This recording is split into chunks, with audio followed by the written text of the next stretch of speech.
আসসালামু আলাইকুম রহমতুল্লাহ। পরসেভিওদের নতুন এপিসোডে আপনাদের সবাইকে স্বাগতম। আহ, এই সিরিজে যারা নিয়মিত অডিয়েন্স আছেন তারা জানেন যে আহ, এই সিরিজটা উম, মানে এটা dedicated to explore thoughts, challenges and aspiration of today's youth. So এটার ধারাবাহিকতায় আজকের এপিসোডে আমাদের টপিক হচ্ছে সংশয়বাদ নিয়ে।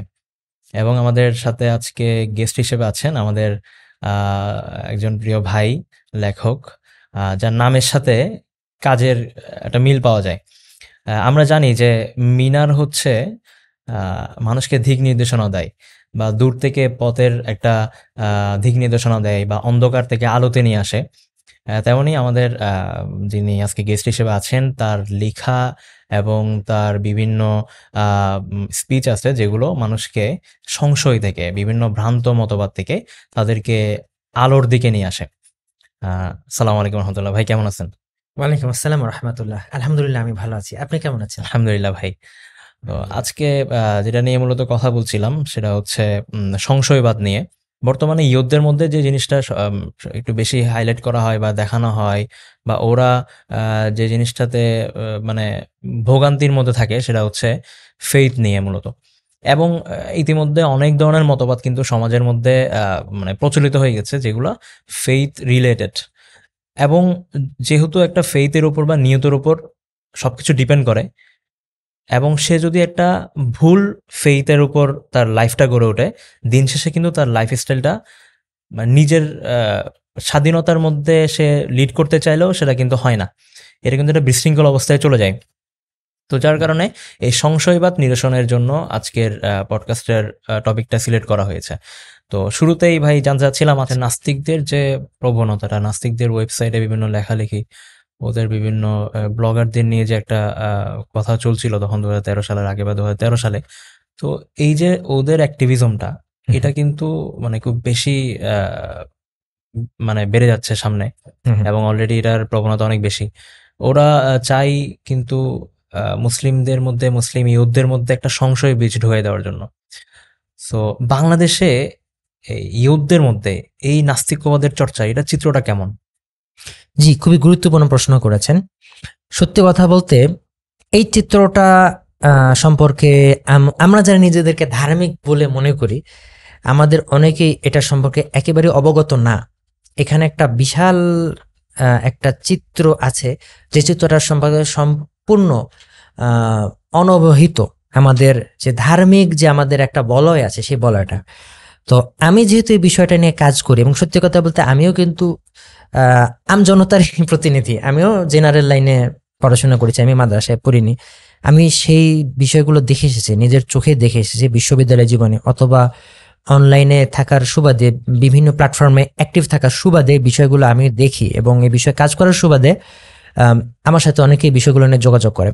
আসলে সত্যি কথা বলতে আমি একটা দুঃখের কথা বলি, বাস্তব কথা বলি, সেটা হচ্ছে আমাদের বাংলাদেশে আমরা খুব গর্ব করি যে আমাদের 90% মুসলিম বলে আমরা গর্ব করি, কিন্তু দুঃখের বিষয় হলো যে আসলে ইসলামকে যেভাবে ধারণ করা উচিত ছিল সেটা আমরা করতে পারিনি। এবং দেখা যায় যে আমাদের যে কিতাব, আমাদের ধর্ম, ইসলামের যে ধর্মগ্রন্থ আল কোরআন, সে আল কোরআন দেখা যায়, হ্যাঁ অনেকেই হয়তো ছোটবেলায় কোরআন খতম করে, খতম করা এই শব্দটা প্রচলিত আছে, কিন্তু খতম করা কিন্তু দুইটা মানে আছে। একটা হচ্ছে পড়ে মানে সম্পন্ন করা, শেষ করা, আর আরেকটা হচ্ছে একেবারে শেষ করে দেওয়া, ওইটার আর ধারে কাছে আর না যাওয়া, খতম। তো আমাদের যেটা হয়, খতম করে মানে হইতেছে ছোটবেলায় আরবিতে একবার হচ্ছে বাবা মায়েরা বাচ্চাদেরকে হুজুর রেখে কোরআন পড়ে, ট্রেডিশনাল যেটা আমাদের।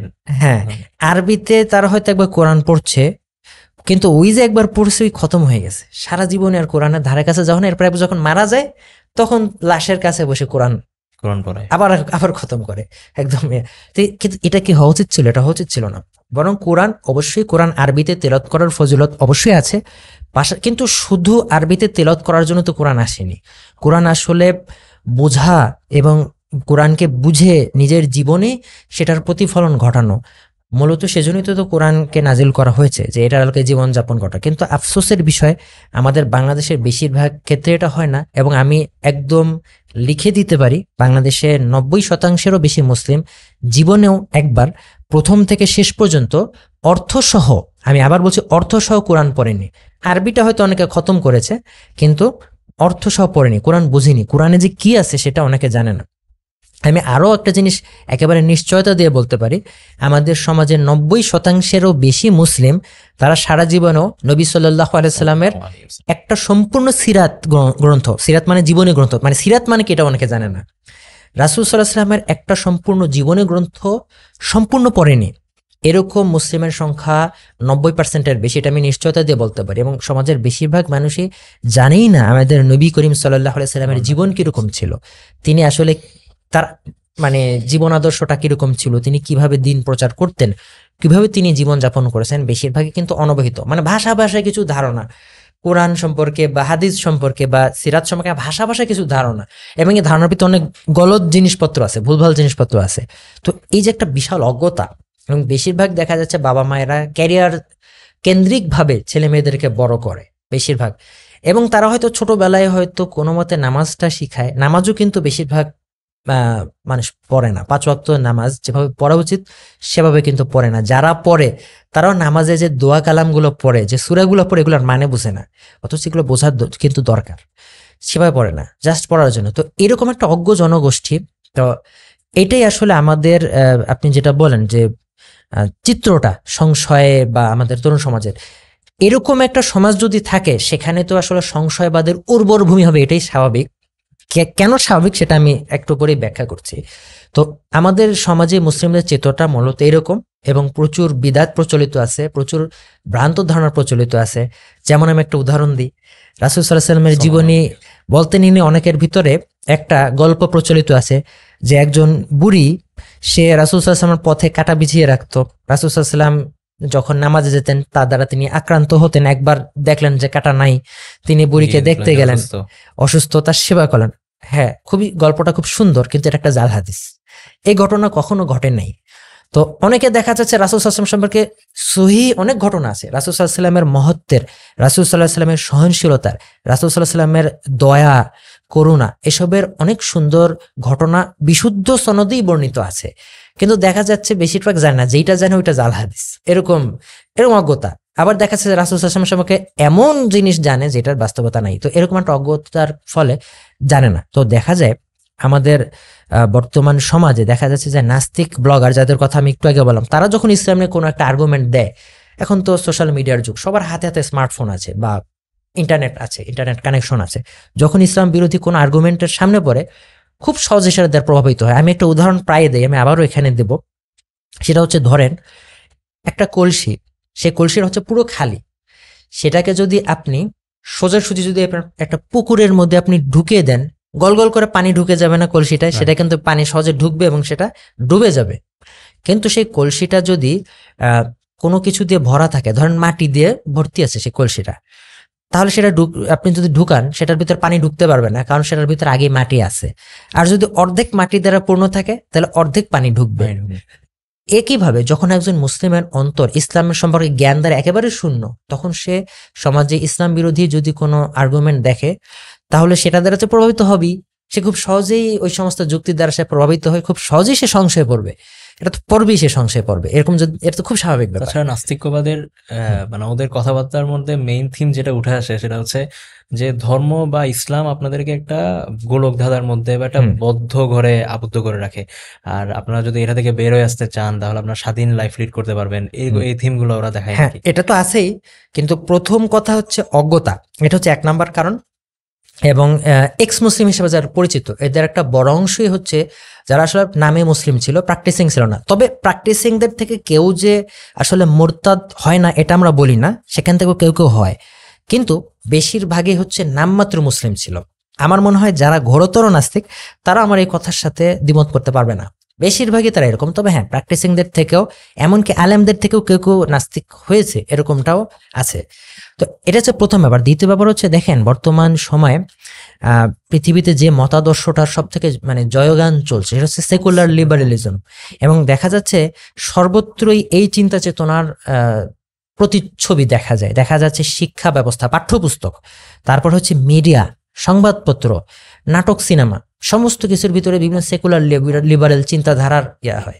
এবং এই যে নীতি নৈতিকতাগুলো যেটা হচ্ছে মূলত 17 এবং 18 শতকে ইউরোপে যে এনলাইটেনমেন্ট পিরিয়ড হিসাবে যেটা পরিচিত, আলোকায়নের যুগ বলে পরিচিত, সেই সময় বিভিন্ন দার্শনিক তাদের বিভিন্ন চিন্তা দর্শন নীতি নৈতিকতার দ্বারা এই বিষয়গুলো আসলে গড়ে উঠেছে। এবং এই নীতি নৈতিকতাগুলো এখন পৃথিবীর বিভিন্ন বিশেষ করে পশ্চিমী দেশগুলোর আইনে প্রতিফলিত হয় এবং সেগুলোকে বিভিন্ন এনজিওর মাধ্যমে বা মিডিয়ার মাধ্যমে সেগুলো মুসলিম দেশগুলোতে সেগুলো প্রমোট করা হচ্ছে। তো যখন এই নীতি নৈতিকতাগুলোর সংস্পর্শে আসে সাধারণ মুসলিমরা, ইসলামের অনেক নীতি নৈতিকতার সাথে কিন্তু এগুলো মেলে না এবং ইসলাম সম্পর্কে আসলে ধারণা নেই, ইসলামকে যে একটা জীবন আদর্শ হিসেবে নিতে হবে এ সম্পর্কে বেশিরভাগের ধারণা নেই। তো যখন তারা সেই সমস্ত সেকুলার লিবারেল চিন্তাধারা যেগুলোর যেমন হচ্ছে সমতা, নারী পুরুষের সমতা নিয়ে তারা শুনতে কিন্তু ভালো শোনায়, শুনতে কিন্তু ভালোই শুনে, কিন্তু ভিতরে যে অসারতাগুলো আছে অসারতাগুলোর ব্যাপারে তারা জানে না এবং ইসলাম আসলে এই ব্যাপারে কি গাইডলাইন দেয় সে ব্যাপারে তাদের পরিষ্কার ধারণা নেই। কাজেই যখন তারা পত্রপত্রিকায় দেখে তখন মনে হয় ইসলাম মনে হয় জুলুম করতেছে নারীর উপরে, নাউজুবিল্লাহ, ইসলাম মনে হয় আসলে এখানে ইনসাফ করতেছে না, ইসলাম মনে হয় এখানে অসঙ্গতি আছে, নাউজুবিল্লাহ, এটা তারা আপনি ভাবে মনে হয়। সুতরাং শিক্ষা ব্যবস্থা, মিডিয়া, এই সময় এবং বুদ্ধিজীবী যারা সেকুলার লিবারেল বুদ্ধিজীবী তাদের কথাবার্তা এসবের দ্বারা প্রভাবের একটা ব্যাপার আছে। তো এই কারণে দেখা যাচ্ছে যে তরুণ সমাজের ভিতরে একটা বড় অংশ অনেকে আছে সংশয়ের ভিতরে পড়ছে। কেউ কেউ হচ্ছে সরাসরি নিজেকে নাস্তিক বলে না, কিন্তু আসলে ইসলামকে সিরিয়াসলি তারা নেয় না, এরকম অনেকে আছে। কেউ কেউ দেখা যাচ্ছে যে ইসলাম সম্পর্কে বিকৃত ধারণা তারা পোষণ করে, তারা মনে করে যে আসলে ঠিক আছে হিস্টোরিক ভাবে এগুলা হয়েছে কিন্তু ইসলাম এখন প্রযোজ্য না, ইসলামী আইনগুলো প্রযোজ্য না, নাউজুবিল্লাহ, এই ধরনের চিন্তা অনেকে পোষণ করে। আর কেউ কেউ তো পুরো নাস্তিক হয়ে গেছে। তো মূলত সমাজের একটা উল্লেখযোগ্য বিশেষ করে বিশ্ববিদ্যালয় পড়ুয়া অনেকেই কিন্তু এই সবের দ্বারা আক্রান্ত, সংশয়ের দ্বারা আক্রান্ত এবং এই বিভ্রান্তির দ্বারা আক্রান্ত, যেটা সম্পর্কে আমরা যারা নিজেদেরকে ধার্মিক বলে মনে করি আমরা অনেকে ব্যাপারে বেখবর। কেননা আমরা হয়তো ফেসবুকের দ্বারা বিবেচনা করি, আমাদের ফেসবুক টাইমলাইনে যা যা আসে, কিন্তু ফেসবুকের অ্যালগোরিদম তো এভাবেই কাজ করে, আমরা যে বিষয়ে আগ্রহী, আমরা যেগুলোতে লাইক দিই, কমেন্ট করি, সেসব ম্যাটেরিয়ালই কিন্তু আমাদের টাইমলাইনে বেশি বেশি আসে। যারা আমরা ধার্মিক, আমরা কিন্তু ইসলামিক বিভিন্ন ম্যাটেরিয়াল আমরা লাইক করি, দেখা যাচ্ছে আমাদের টাইমলাইনে ইসলামী যারা লেখক বা যারা ইসলামকে ভালোবাসে তাদের লেখাগুলো বেশি আসে। ফলে আমাদের ধারণা নাই যে একটা বিশাল একটা অংশ যে কি জাহলিয়াতের ভিতর ডুবে আছে। দেখা যাচ্ছে সে মুসলিম হয়ে দেখা যাচ্ছে সে বিভিন্ন যেমন এলজিবিটি কিউর বিভিন্ন যে দিক সেই বিষয়গুলোকে তারা সাপোর্ট করে বসে আছে, অথবা রাসূল সাল্লাল্লাহু আলাইহি ওয়াসাল্লামের জীবনের একটা বিষয়কে সে অনৈতিক মনে করতেছে, নাউজুবিল্লাহ, এরকম একটা বিশাল। আবার কেউ কেউ তো একেবারে ইসলাম ছেড়ে দিয়েছে, নাস্তিক হয়ে গেছে বা অন্ততপক্ষে ধর্মহীন অবস্থায় আছে, এরকম আসলে অনেকেই আছে।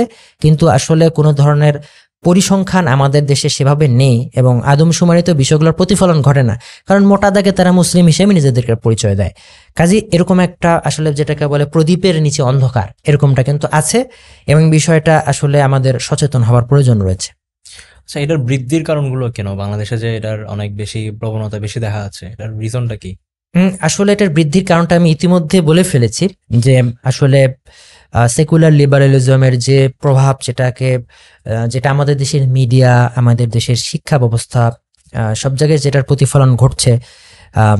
লিবারেল মিশনারি বলা হয় একটা সময়, যখন উপনিবেশের যখন কালটা ছিল তখন হচ্ছে ঔপনিবেশিক শাসকরা খ্রিস্টান মিশনারিদেরকে, তারা নিজেরা যে খুব খ্রিস্টান ধর্মের দ্বারা ছিল প্রভাবিত ছিল তা নয় ঔপনিবেশিক শাসকরা, কিন্তু তারা খ্রিস্টান মিশনারিদেরকে খুব ইতিবাচকভাবে নিত। কারণ অ্যাট লিস্ট খ্রিস্টান মিশনারিরা যদি নেটিভদেরকে, স্থানীয়দেরকে যদি তারা খ্রিস্ট ধর্মে দীক্ষিত করে তাহলে তাদের উপরে ছড়ি ঘোরানোটা সহজ হয়, কারণ খ্রিস্টান হলে তাহলে অন্তত পক্ষে তাদের একটা আনুগত্য তৈরি হয়ে যায়, ডমিনেট করতে পারবে ইজিলি। হ্যাঁ, ইজিলি। এই কারণে তারা উপনিবেশের যুগে, মানে এটা আমি ক্রুসেড যুগে তো ইউরোপের শাসকরা সরাসরি চার্চ দ্বারা প্রভাবিত ছিল, ঔপনিবেশিক যুগে এটা একটু পরিবর্তন হয়ে গেছে, তখন তারা সরাসরি চার্চ দ্বারা নিয়ন্ত্রিত না হলেও তারা খ্রিস্টান মিশনারিদেরকে ইতিবাচকভাবে নিত এবং প্রমোটও করতো তারা।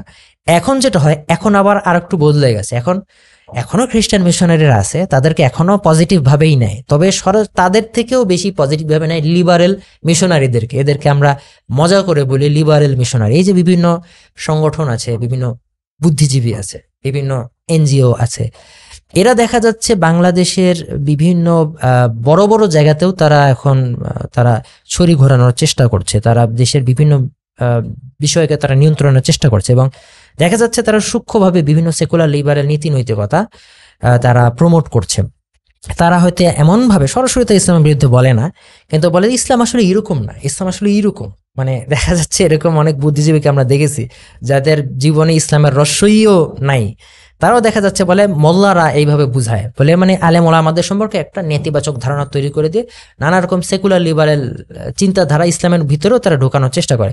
তো এই যে বিষয়গুলো যখন মিডিয়াতে, শিক্ষা ব্যবস্থায়, চলচ্চিত্রে, নাটকে এগুলো যখন দেখে, সেটার দ্বারা প্রভাবিত, এটাই হচ্ছে একটা বৃদ্ধির কারণ। তাছাড়া লিবারেল মিশনারিদের মানে সব থেকে এক্সট্রিম যে ধাপটা, সেটা হচ্ছে নাস্তিক ব্লগার বা নাস্তিক অ্যাক্টিভিস্ট, যাদের কথা আমি ইতিমধ্যেই বলেছি। বর্তমানে তথ্য প্রযুক্তির যে বিস্তার, সেটার কারণে যে কোনো মতাদর্শই আসলে ছড়িয়ে দেওয়া খুব সহজ। স্বাভাবিকভাবে নাস্তিকতার বা বিভিন্ন ইসলাম বিরোধী চিন্তাধারা, এগুলো আসলে ছড়িয়ে দেওয়া হচ্ছে এবং এটাও খুব সহজেই মানুষের কাছে পৌঁছে যাচ্ছে। তো সার্বিকভাবে এই বিষয়গুলো আসলে তরুণ সমাজের ফেইথ ক্রাইসিস বা বিশ্বাসের যে সংকট, সেটার বৃদ্ধির জন্য দায়ী। আচ্ছা ভাই, এখানে প্রথম দিকে যে কথাগুলো উঠে আসছিল যে নামে মাত্র মুসলিম, তাদের কিন্তু সহজে ধরা যায় বা তাদের মধ্যে ভ্রান্ত মতবাদগুলো সহজে ঢুকিয়ে দেওয়া যায়। জি ভাই, এখন যে সমস্যার কথাগুলো বললেন, তাহলে এই সমস্যাগুলো থেকে আমরা কিভাবে উত্তরণ পাবো বা এগুলো থেকে মুক্তির উপায় কি? জি, খুবই গুরুত্বপূর্ণ একটা পয়েন্ট বলেছেন যে সমস্যা নিয়ে তো আমি অনেকক্ষণ কথা বললাম, কিন্তু শুধু সমস্যার কথা বললেই তো সলিউশনটা কি হবে না। হবে, রাইট? হ্যাঁ, সমাধান নিয়েও তো আসলে কথা বলতে হবে। আসলে সমাধানের যে বিষয়টা, সেটা হচ্ছে এখানে বাবা মায়েদের একটা খুব বড় ভূমিকা থাকা উচিত। আমাদের বাবা মায়েরা আসলে সন্তানদের ভালোই চান, এতে কোনো সন্দেহ নেই, কিন্তু তারা অনেক সময় বুঝতে পারে না সন্তানদের জন্য সব থেকে ভালো কোনটা। এটা একটা সমস্যা। দেখা যাচ্ছে যে আমাদের বাবা মায়েরা, আল্লাহ তাদেরকে উত্তম যাজা দান করুন, তারা খুব কষ্ট করেন সন্তানদের জন্য। এবং তারা বাংলাদেশে যেহেতু একটা জনবহুল দেশ, এখানে খুবই প্রতিযোগিতামূলক একটা পরিবেশ আছে, তো তারা এটা নিশ্চিত করতে চান যে সন্তানরা একটা সুশিক্ষা মানে উচ্চ শিক্ষা লাভ করবে এবং ভালোভাবে লেখাপড়া করে তারা ভালো একটা চাকরি করবে এবং তাদের একটা অর্থনৈতিক নিরাপত্তা থাকবে। যেহেতু বাংলাদেশের পরিবেশ পরিস্থিতি অনুসারে এটাই তারা চান, এবং এর জন্য দেখা যায় যে ছোটবেলা থেকে খুব প্রতিযোগিতামূলক পরিবেশের জন্য দেখা যাচ্ছে একের পর এক প্রাইভেট পড়া, কোচিং সেন্টারে দেওয়া বাচ্চাদেরকে অকুপাই করে রাখা হয়। অবশ্যই বাবা মারা ভালোর জন্য এটা করেন, এটা গুরুত্ব যে নেই সেটা আমি বলছি না, কিন্তু দেখা যাচ্ছে সব থেকে গুরুত্বপূর্ণ জায়গাটা তারা অনেক সময় মিস করে যান। সব বাবা মা না, কিন্তু অনেক বাবা মা মিস করে যান। দেখা যাচ্ছে ওই যে বাবা মা মানে সন্তানদেরকে যে ইসলাম সম্পর্কে যে শিক্ষাটা দেওয়া, এটা দেখা যাচ্ছে তারা ভালো মতো দেন না। তারা মনে করেন যে ছোটবেলা একবার কোরআন, ওই যে আমি শুরুতে বললাম যে খতম, তারা খতম করান, কোরআন খতম করেন, ওইখানে খতম হয়ে যায় তার মানে কোরআন। মানে ধর্মীয় প্রতি আবেগটা কিন্তু আছে বর্তমানে, হ্যাঁ, আবেগ তাও আছে, অবশ্যই আবেগ আছে। আসলে খন্দকার আব্দুল্লাহ জাহাঙ্গীর রহমান একটা কথা বলতেন যে আমাদের আমাদের দেশের মানুষের ধর্মীয় আবেগ আবেগ আছে, বেশি। কিন্তু জ্ঞানটা ওভাবে নেই, এটা তিনি বলতেন। খুবই বাস্তব কথা। দেখা যাচ্ছে বাবা মায়েরা আল্লাহ এবং আল্লাহ রাসূল সাল্লাল্লাহু আলাইহি ওয়াসাল্লামকে ভালোবাসেন, ইসলামকে ভালোবাসেন, কিন্তু কিভাবে ইসলামের উপরে সন্তানদেরকে গড়ে তুলতে হবে এ বিষয়ে কিন্তু তাদের ধারণা নেই।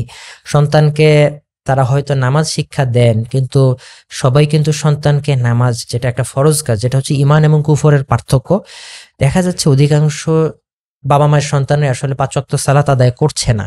দুঃখজনক সত্য। দেখা যাচ্ছে সন্তান যদি শুধুমাত্র শুক্রবার জুমা নামাজটা পড়ে, অনেক বাবা মা মনে করে এই তো যথেষ্ট, তো জুমা নামাজ পড়ে। তখন দেখা যায় আরেকজনকে বলে আমার আমার ছেলে কিন্তু নামাজ পড়ে, শুধু জুমা নামাজ পড়া মানে নামাজি না।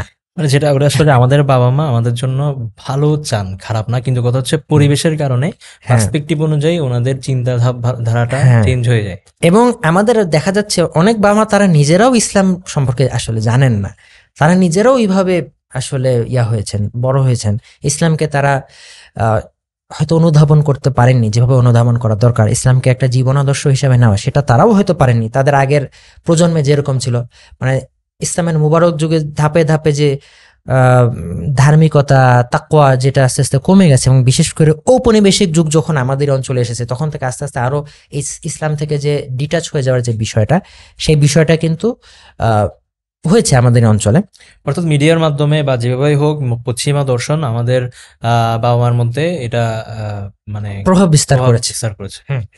তো এই বিষয়টার কারণে দেখা যাচ্ছে যে ইসলামকে যেভাবে ধারণ করা দরকার, যে কোরআন অর্থ সহ পড়া, ইসলামকে বোঝা, জানা বোঝা, নবী করিম সাল্লাল্লাহু আলাইহি ওয়াসাল্লাম সম্পর্কে জাস্ট মৌখিক আবেগ না, বরঞ্চ মোহাম্মদ সাল্লাল্লাহু আলাইহি সাল্লামের জীবনী, সিরাত সম্পর্কে অধ্যয়ন, বাচ্চাদেরকে ছোটবেলা থেকে বিশুদ্ধ অথেন্টিক সিরাত যে শিক্ষা দেওয়ার বিষয়টা বাবা মা নিজেরাই হয়তো বিষয়ে আসলে জানেন না, কাজেই ওইভাবে আসলে গড়ে তোলা হচ্ছে না। কাজেই এখানে বাবা মায়েদের একটা বড় ভূমিকা আছে। যদি বাবা মায়েরা বাচ্চাদেরকে ছোটবেলা থেকে ইসলামী তারবিয়ার উপরে বড় করেন, এটা হচ্ছে খুব গুরুত্বপূর্ণ, তাহলে কিন্তু জাতি বদলে যাবে। তাহলে যদি শুধু ফেথ ক্রাইসিস থেকে উত্তরণের ক্ষেত্রে যে এটা বড় মাধ্যম হবে শুধু তাই না, এমনকি আমাদের দেশে এখানে আর্থসামাজিক ক্ষেত্রে এটার প্রভাব পড়বে।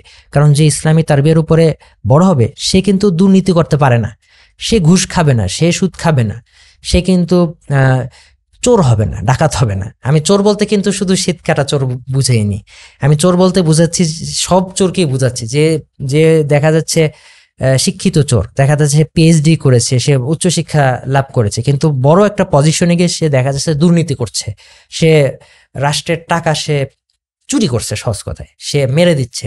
এরকম তো আমরা দেখি, এরকম বড় বড় চোর এর কথা আমরা দেখি।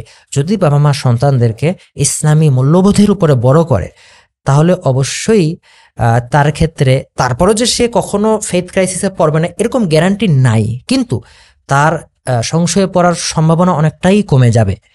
ব্যতিক্রম তো থাকেই, কিন্তু ব্যতিক্রমটা বাদ দিলে এরকমটা হলে সে আর সংশয় পড়বে না, যদি রাসূল সাল্লাল্লাহু আলাইহি ওয়াসাল্লাম সম্পর্কে সে জানে। যেমন আমি একটা উদাহরণ দিলে হয়তো বুঝতে সহজ হবে। Sure. যেমন দেখেন, বাংলাদেশে যারা নাস্তিক আছে তারা কিন্তু প্রচুর কোরআন হাদিস পড়ে বা সিরাত পড়ে, খারাপ উদ্দেশ্য নিয়ে পড়ে। আফসোস আমাদের মুসলিমরা ভালো উদ্দেশ্য নিয়েও কোরআন হাদিস পড়তেছে না। তাদের থেকে অনেক নাস্তিক, সবাই না, অনেক নাস্তিক আছে যারা বেশি পড়ে। যেমন দেখেন, আমাদের নবী করিম সাল্লাল্লাহু আলাইহি ওয়াসাল্লাম কিভাবে মারা গেছেন এটা কিন্তু বেশিরভাগ মুসলিমই জানে না। তো এ ব্যাপারে কিন্তু সহিহ বুখারীতে একটা রিওয়ায়াত আছে যে রাসূল সাল্লাল্লাহু আলাইহি ওয়াসাল্লাম বলেছেন, মৃত্যুর আগে তার যখন অসুখ হয়েছে, যে খাইবারে তাকে যে বিষ প্রয়োগ করা হয়েছিল, একজন ইহুদি মহিলা বিষ প্রয়োগ করেছিল তার খাবারে, একজন সাহাবী মারাও গিয়েছিলেন, কিন্তু রাসূল সাল্লাল্লাহু আলাইহি ওয়াসাল্লাম মারা যাননি, আল্লাহ তাআলা তাকে বাঁচিয়ে রেখেছিলেন। এবং যখন তার মিশন শেষ হয়ে গেছে, যখন মক্কা বিজয় হয়ে গেছে, তার মিশন শেষ, তখন তিনি সেই বিষের কষ্টটা অনুভব করেছেন। তো সহিহ বুখারীতে সেই ঘটনাটার উল্লেখ আছে যে তিনি বলছেন যে আমি খাইবারে যে বিষ দেওয়া হয়েছিল সেটার কষ্ট অনুভব করছেন, এটা তিনি উল্লেখ করেছেন। এবং পরবর্তীতে তার অসুস্থতা হয় এবং তিনি মৃত্যুবরণ করেন সাল্লাল্লাহু আলাইহি ওয়াসাল্লাম। তো এই বিষয়টা তো নাস্তিকরা দেখা যায় বুখারী থেকে সহিহ হাদিস, সে হাদিসটা দেখায়। তো দেখা যাচ্ছে অনেকে বলে, জানো তোমাদের নবী কেমনে মারা গেছে? সে বিষ প্রয়োগ করছে, সে কষ্ট পেয়ে পেয়ে সে মারা গেছে। তো এইটা শুনলেই অনেক মুসলিম একবার আকাশ থেকে পড়ে, কারণ তা তো জানে না। তো এটা শুনে কিন্তু একটা নেগেটিভ চিন্তা চলে আসে, যে নবীকে বিষ দিছে, তখন তার চিন্তা আসে যে একজন নবী হইলে তাকে কেমনে বিষ দিয়ে মানুষ মারতে পারে। কিন্তু অবশ্য কোরআনের কারিমের ভিতরে উল্লেখ আছে অতীতের অনেক নবীকে হত্যা করা হয়েছে, কোরআনের ভিতরে আছে, এমনকি বাইবেলের ভিতরেও আছে। এবং দেখা যায় অনেক মজার ব্যাপার, অনেক খ্রিস্টান মিশনারি, অনেক ইউটিউবার আছে, দেখা যাচ্ছে তারাও ইসলামের বিরুদ্ধে এরকম করে তারা ভিডিও বানায় যে নবী মুহাম্মদ সাল্লাল্লাহু আলাইহি ওয়াসাল্লাম যে ওই বিষের যে কারণে যে অসুস্থ হয়েছেন এবং মৃত্যুবরণের আগে কষ্ট পেয়েছেন, সেটা কিন্তু খ্রিস্টান মিশনারি, এবং বর্তমানে ইন্টারনেট যেহেতু হাতে হাতে, সেগুলো ওই ভিডিও অনেকে দেখে, খ্রিস্টান মিশনারিদের ইয়াও দেখে। অর্থাৎ তারা রিসার্চ করে এমন কিছু পয়েন্ট নিয়ে আসে যেগুলো মানুষ ইজিলি গোমরা হয়ে যায়। হ্যাঁ, তো হ্যাঁ, এটা দেখলে শুরুতে যখন দেখে এটা দেখে শক পায় একটা, এবং ওই যে ওই ধাক্কাটা তারা সামলাতে পারে না, পরে তখন নানা রকম কথা বলে। কিন্তু বলেছে এখানে শুরুতেই কথাটা ভুল। এ ব্যাপার আব্দুল ইবনে মাসউদ রাদিয়াল্লাহু আনহু থেকে বর্ণনা আছে যে মুহাম্মদ সাল্লাল্লাহু আলাইহি ওয়াসাল্লাম একজন নবী এবং তিনি শহীদ, এটাও তিনি এভাবে উল্লেখ করেছেন। কাজে কেউ যদি ইহা করে, তাহলে এটা তো মুহাম্মদ সাল্লাল্লাহু আলাইহি ওয়াসাল্লাম নবুয়তের ক্ষেত্রে কোনো প্রশ্নবিদ্ধ করে না। শুধু তাই না, এটা উল্লেখ আছে যে সেই বিষ প্রয়োগের সাথে সাথে তিনি মারা যাননি, বরং আল্লাহ তাআলা সেই বিশেষ প্রভাবটাকে তিনি কার্যকর হতে দেননি। এটার দ্বারা বরঞ্চ আরো তার নবুয়ত প্রমাণিত হয়, আরো সত্য প্রমাণিত হয়। আর যদি তিনি সাথে সাথে মৃত্যুবরণ করতেন, তাতেও তার নবুয়ত আদৌ প্রশ্নবিদ্ধ হতো না। তো এই কনসেপ্টগুলো মানুষ তখন বুঝবে যখন সে কোরআন পড়বে, যখন সে হাদিস পড়বে, যখন সে সিরাত পড়বে। আমি বলি যে শুধু রাহিকুল মাকতুম, যেটা একটা খুব ছোট একটা সিরাত গ্রন্থ, খুব বিশাল আকারের সিরাত গ্রন্থ কিন্তু না, কিন্তু মোটামুটি অথেন্টিক ঘটনাগুলোই, বেশিরভাগ ঘটনাই অথেন্টিক। তো এটা যদি আসলে আমাদের দেশের মানুষ পড়তো, এটা অনেকবার আমি বিভিন্ন লাইভ স্ট্রিমেও বলেছি যে মানুষ যদি একটা সিরাত গ্রন্থ প্রথম থেকে শেষ পর্যন্ত পড়তো, তাহলে নাস্তিকরা অর্ধেক হেরে যেত। অর্ধেক, পুরো না, কিন্তু অর্ধেকটা হেরে যেত। বেশিরভাগ মানুষ সংশয় পরে হচ্ছে এই ধাক্কার খায়, প্রথম একটা বিষয় জানে। আবার নাস্তিকরা অনেক সময় বলে, জানো তোমার নবী একজন ডাকাত সর্দার ছিল, নাউজুবিল্লাহ। মানে এইটা শুনে প্রথমে মুসলিমদের যে রিয়াকশনটা হবে যে কত বড় কথা বলছে নাস্তিক, আমি ওকে একদম খেয়ে ফেলবো, এরকম একটা রাগ করে এবং গালাগালিও করে। কিন্তু যখন প্রাথমিক রাগের ধাক্কাটা সামলায়, তখন নাস্তিক রেফারেন্স দেয়, এবং রেফারেন্সগুলো অথেন্টিক। কি রেফারেন্স দেয়? নবী করিম সাল্লাল্লাহু আলাইহি ওয়াসাল্লাম যখন মদিনা হিজরত করে যান, তারপরে তিনি কুরাইশদের কাফেলা আক্রমণের আদেশ দিতেন, এটা কিন্তু বাস্তব, এটা তিনি দিয়েছেন। তো আজকের দিনে আমরা কি বুঝি, কেউ যদি এরকম কাফেলা আক্রমণ করে, এত ওর কেমন একটা ডাকাত ডাকাত মনে হয়, নাউজুবিল্লাহ, তাহলে কি রাসূল সাল্লাল্লাহু আলাইহি ওয়াসাল্লাম ছিলেন? এখানে বিষয়টা অনেকটা এরকম হয় যে ধরেন 1971 সালে বাংলাদেশের মুক্তিযুদ্ধের যে ঘটনা, সেখানে মুক্তিযোদ্ধারাও তো পাকিস্তানি বাহিনীর রসদ সেখানে তো হামলা চালাতেন, তাই না? এখন কেউ যদি কোনো প্রসঙ্গ ছাড়াই, ঘটনা তো সত্য, কেউ যদি বলে মুক্তিযোদ্ধারা কত খারাপ ছিল, তারা নিরীহ পাকিস্তানিদের সাজোয়া জানে আক্রমণ চালাতো, খাবারের যে রসদ আসতো বা সেগুলোতে আক্রমণ, কেমন একটা মনে হবে না যে মুক্তিকামী মানুষকে বিপরীতভাবে উপস্থাপন। হ্যাঁ, মুক্তিকামী, এবং এটা আন্তর্জাতিক মিডিয়া এখনো করে, ফিলিস্তিন সহ বিভিন্ন জায়গায়। তো এই কাজটা রাসূল সাল্লাল্লাহু আলাইহি ওয়াসাল্লামের ব্যাপারে তারা করে, যে তারা বলে জানো তোমার নবী কি করতো, সে কাফেলা লুটপাট করতো, নাউজুবিল্লাহ। তারপর হচ্ছে হ্যাঁ, তিনি কাফেলা আক্রমণের আদেশ অবশ্যই দিয়েছেন, কিন্তু এটা প্রেক্ষাপট, কেউ যদি একটা সিরাত গ্রন্থ পুরো পড়ে, যেমন কেউ যদি শুধু রাহিকুল মাকতুমটাই সে পড়ে, তাহলে সে দেখবে যে রাসূল সাল্লাল্লাহু আলাইহি সাল্লাম মাক্কি জীবনে কত নির্যাতিত হয়েছেন, অথচ এত নির্যাতিত হয়ে তিনি কিন্তু কোনো আক্রমণের আদেশ দেননি, ধৈর্য ধারণের আদেশ দিয়েছেন 13 বছরে। সেটা কিন্তু তার নবুয়তের অধিকাংশ সময়, 23 বছরের মধ্যে 13 বছর মক্কায় ছিলেন। ওই 13 বছর যে তিনি এত শান্তিপূর্ণভাবে করেছেন, ওইটা দেখাবে না তারা। তো এরপরে তিনি যখন মদিনায় গেলেন, মদিনায় গিয়ে কি তিনি আক্রমণের আদেশ দিয়েছেন? উত্তর হচ্ছে না। বরং কেউ যে কোনো সিরাত গ্রন্থ পড়লে এটা দেখবে যে তিনি মদিনায় গিয়ে সেখানকার আরবরা তো ইসলাম গ্রহণ করেছিল বেশিরভাগই, তিনি আনসার এবং মুহাজিরদের ভিতরে ভ্রাতৃত্বের সম্পর্ক স্থাপন করে দিলেন, নতুন একটা সমাজ বিনির্মাণ করলেন। এবং রাহিকুল মাকতুমে একদম এরকম অধ্যায় পাবে, নতুন সমাজ বিনির্মাণ এরকম অধ্যায় পাবে মদিনায় গিয়ে। এবং সেখানকার যারা অমুসলিম ছিল, অমুসলিম বলতে ইহুদিরা ছিল, তখন মদিনায় বিভিন্ন ইহুদি গোত্র ছিল, তাদের সাথে তিনি একটা সনদ, মদিনার সনদ হিসেবে যেটা পরিচিত, যেটা হাসান সনদে বর্ণিত, শেখ ইব্রাহিম আলী সনদ আলোচনা করেছেন। তো সেটা তিনি ইহুদিদের সাথেও তিনি একটা চুক্তি করেছেন যে তারাও শান্তিপূর্ণভাবে বসবাস করবে, তাদেরকে তিনি আক্রমণ হামলার কোনো কিছুই বলে নেই, কুরাইশদের নিয়ে কোনো আক্রমণের কোনো কথাই নেই। কিন্তু এরপরে যেটা হলো, কুরাইশরা যখন এই বিষয়টা দেখলো, তারা তখন বিষয়টা সহ্য করতে পারলো না, তারা যুদ্ধ ঘোষণা করে তারা মদিনায় চিঠি পাঠালো। মদিনায় যারা নেতা ছিল, আব্দুল্লাহ বিন উবাই যে মুনাফিক হয়ে পড়ে, তার কাছে মানে চিঠি পাঠালো রীতিমতো, এবং যুদ্ধ ঘোষণা, এবং সুনানে আবু দাউদে নির্ভরযোগ্য সনদে, বিশুদ্ধ সনদে সেই চিঠিরও কিন্তু উল্লেখ আছে যে তারা এরকম যুদ্ধ ঘোষণা করে চিঠি লেখে যে তোমরা এদেরকে আশ্রয় দিছো, তোমাদের কিন্তু আমরা আক্রমণ করব, এরকম আক্রমণ করার কথাটা শুরুতে ওরাই বলে। হ্যাঁ, তো এইটা যখন তারা করলো, তখন মুসলিমদের ভিতরে প্রচন্ড, তাদের ভিতরে এক ধরনের তারা চিন্তার ভিতরে পড়ে গেল যে তারা এখন আক্রমণ করলে আমরা, মানে তারা তো যুদ্ধ করতে অভ্যস্ত না, সাধারণ মানুষ তারা। তো এরপর আল্লাহ তাআলা রাসূল সাল্লাল্লাহু আলাইহি ওয়াসাল্লামের নিরাপত্তা দানের আশ্বাস দিয়ে ওহী নাজিল করলেন, এবং তারপর রাসূল সাল্লাল্লাহু আলাইহি ওয়াসাল্লাম তখন তিনি প্রতিরক্ষামূলক ব্যবস্থা হিসেবে, এবং সিরাত গ্রন্থের সবই উল্লেখ আছে, এগুলো একটা আমাদের বানানো কথা না, তিনি তখন যেটা করলেন যে অন্যান্য গোত্রগুলোর সাথে মানে চুক্তি করলেন, অনাক্রমণ চুক্তি, যে আমরা পরস্পরকে আক্রমণ করবো না। আর কুরাইশ যারা হচ্ছে আক্রমণের ঘোষণা দিয়ে চিঠি রেখেছে, কুরাইশ দিয়ে তাদের প্রতিরক্ষা হিসেবে তখন তিনি টহলের ব্যবস্থা করলেন। এবং এটা উল্লেখ আছে যে কুরাইশরাই আক্রমণ করে, কুরাইশরা মদিনায় আক্রমণ করে, এবং মদিনায় আক্রমণ করে গবাদি পশুর সেখানে তারা আক্রমণ করে, সেটা উল্লেখ আছে রাহিকুল মাকতুমে। তো তখন রাসূল সাল্লাল্লাহু আলাইহি ওয়াসাল্লাম মানে সাহাবীরা তাদেরকে যে ধাওয়া করেন, সেটার উল্লেখ আছে। আক্রমণটা কিন্তু তারাই করে। তো মুসলিমরাও তারপরে কুরাইশদের বিভিন্ন কাফেলায় তারা আক্রমণ, এবং এটা খুবই স্বাভাবিক একটা ব্যাপার, যদি কেউ এরকম আগ্রাসন চালায় তো তাদেরকে পাল্টা যে ব্যবস্থা না পায়। এবং আরেকটা গুরুত্বপূর্ণ পয়েন্ট, সেটা হচ্ছে মুহাম্মদ সাল্লাল্লাহু আলাইহি ওয়াসাল্লাম এবং তার সাহাবীরা তারা কিন্তু মক্কায় তাদের সমস্ত বাড়িঘর রেখে আসছেন, তাদের সব সহায় সম্পদ কিন্তু কুরাইশরা দখল করে নিয়েছে, অলরেডি তারা দখলদার ছিল, তাদেরকে অত্যাচার নির্যাতন করে তাদেরকে বের হয়ে যেতে বাধ্য করা হয়েছে। তো তাদের সহায় সম্পদ কিন্তু তাদের দখলে অলরেডি আছে, সেটা কিন্তু তারা বলেন না। এইখানে যে তাদের থেকে যে তারা এগুলো লুট করে সে অলরেডি তারা ওটাকে অধিকার করে ফেলছে, সেটা নিয়ে কোনো কথা নেই।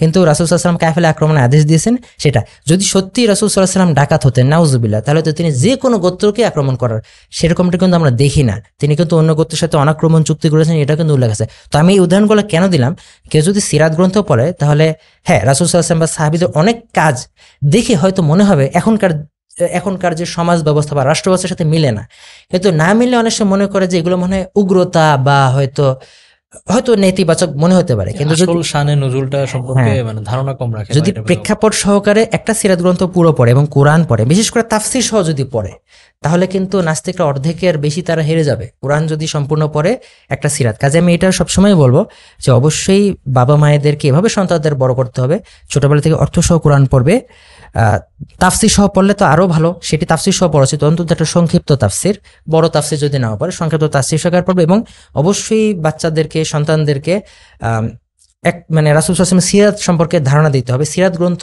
পড়তে বলতে হবে। যে শুধু মানে সায়েন্স ফিকশন, গল্প, হ্যাঁ সাহিত্য পাঠেরও প্রয়োজন আছে, কিন্তু সবার আগে কোরআন, সুন্নাহ, সিরা এবং হাদিসের বইগুলো সম্পর্কে ধারণা দিতে হবে। এভাবে যদি সন্তানদেরকে বড় করা হয় তাহলে অবশ্যই সংশয়ের যে ফিতনা সেটা অনেকাংশেই কিন্তু কমে যাবে ইনশাআল্লাহ। আর যারা বড় হবার পরে যারা আসলে দ্বীনের পথে আসছে তাদেরও দায়িত্ব হবে, বড় হলে গেলেই যে আর আমার কোনো স্টাডি করতে হবে বিষয়টা তা না, তাদের ক্ষেত্রে একই কথা, ইসলাম সম্পর্কে জানতে হবে। আর ইসলাম সম্পর্কে কি? কোরআন পড়া, সুন্নাহ সম্পর্কে জানা, সিরাত সম্পর্কে জানা, এটাই এভাবে অধ্যয়ন করতে হবে। যদি বা অধ্যয়ন করা হয় এবং ভালো আলেম ওলামা, যারা সুন্নাহর অনুসারী, যারা বিদআতি না, ভালো আলেম ওলামাদের আলোচনাগুলো শুনতে হবে, অথেন্টিক যে আলোচনাগুলো সেগুলো শুনতে হবে, কোরআন হাদিস সিরা অধ্যয়ন করতে হবে। এভাবে যদি অধ্যয়ন করা হয় তাহলে অবশ্যই এই ফিতনা অনেকাংশে কমে আসবে। সব থেকে বড় কারণ হচ্ছে অজ্ঞতা, ইসলাম সম্পর্কে না জানা। আরো একটা বিষয় আমি ইতিমধ্যে আলোচনা করেছি, সেকুলার লিবারালিজমের যে অনিষ্টকর প্রভাব। হ্যাঁ, এটা একটা অনেক বড় ফিতনা। তো এ ব্যাপারে যে আমাদের যে আলেম এবং দায়ীদের যে আলোচনাগুলো, সে আলোচনাগুলো শোনা, সে আলোচনা এবং এ বিষয়ে যে বই পুস্তকগুলো অধ্যয়ন করা হয়েছে এগুলো অধ্যয়ন করা। বিশেষ করে আমাদের বাংলাদেশে ইতিমধ্যেই অনেক ভালো ভালো কাজ হয়েছে, যেমন আমাদের ডাক্তার শামসুল আরিফিন শক্তি ভাইয়ের কিছু বই আছে মাশাআল্লাহ খুবই চমৎকার। এছাড়া আরো অনেক ভাইয়ের, যেমন হচ্ছে একজন দায়ী আছেন ড্যানিয়েল হাকিকাতসু, তিনি এই বিষয়গুলো চমৎকার আলোচনা করেন, সেগুলো দেখা যেতে পারে। তো আমি এনাদের কথা বললাম, এর মানে এই না যে ওনাদের প্রত্যেকটা কথাই 100% ঠিক, তা কিন্তু না।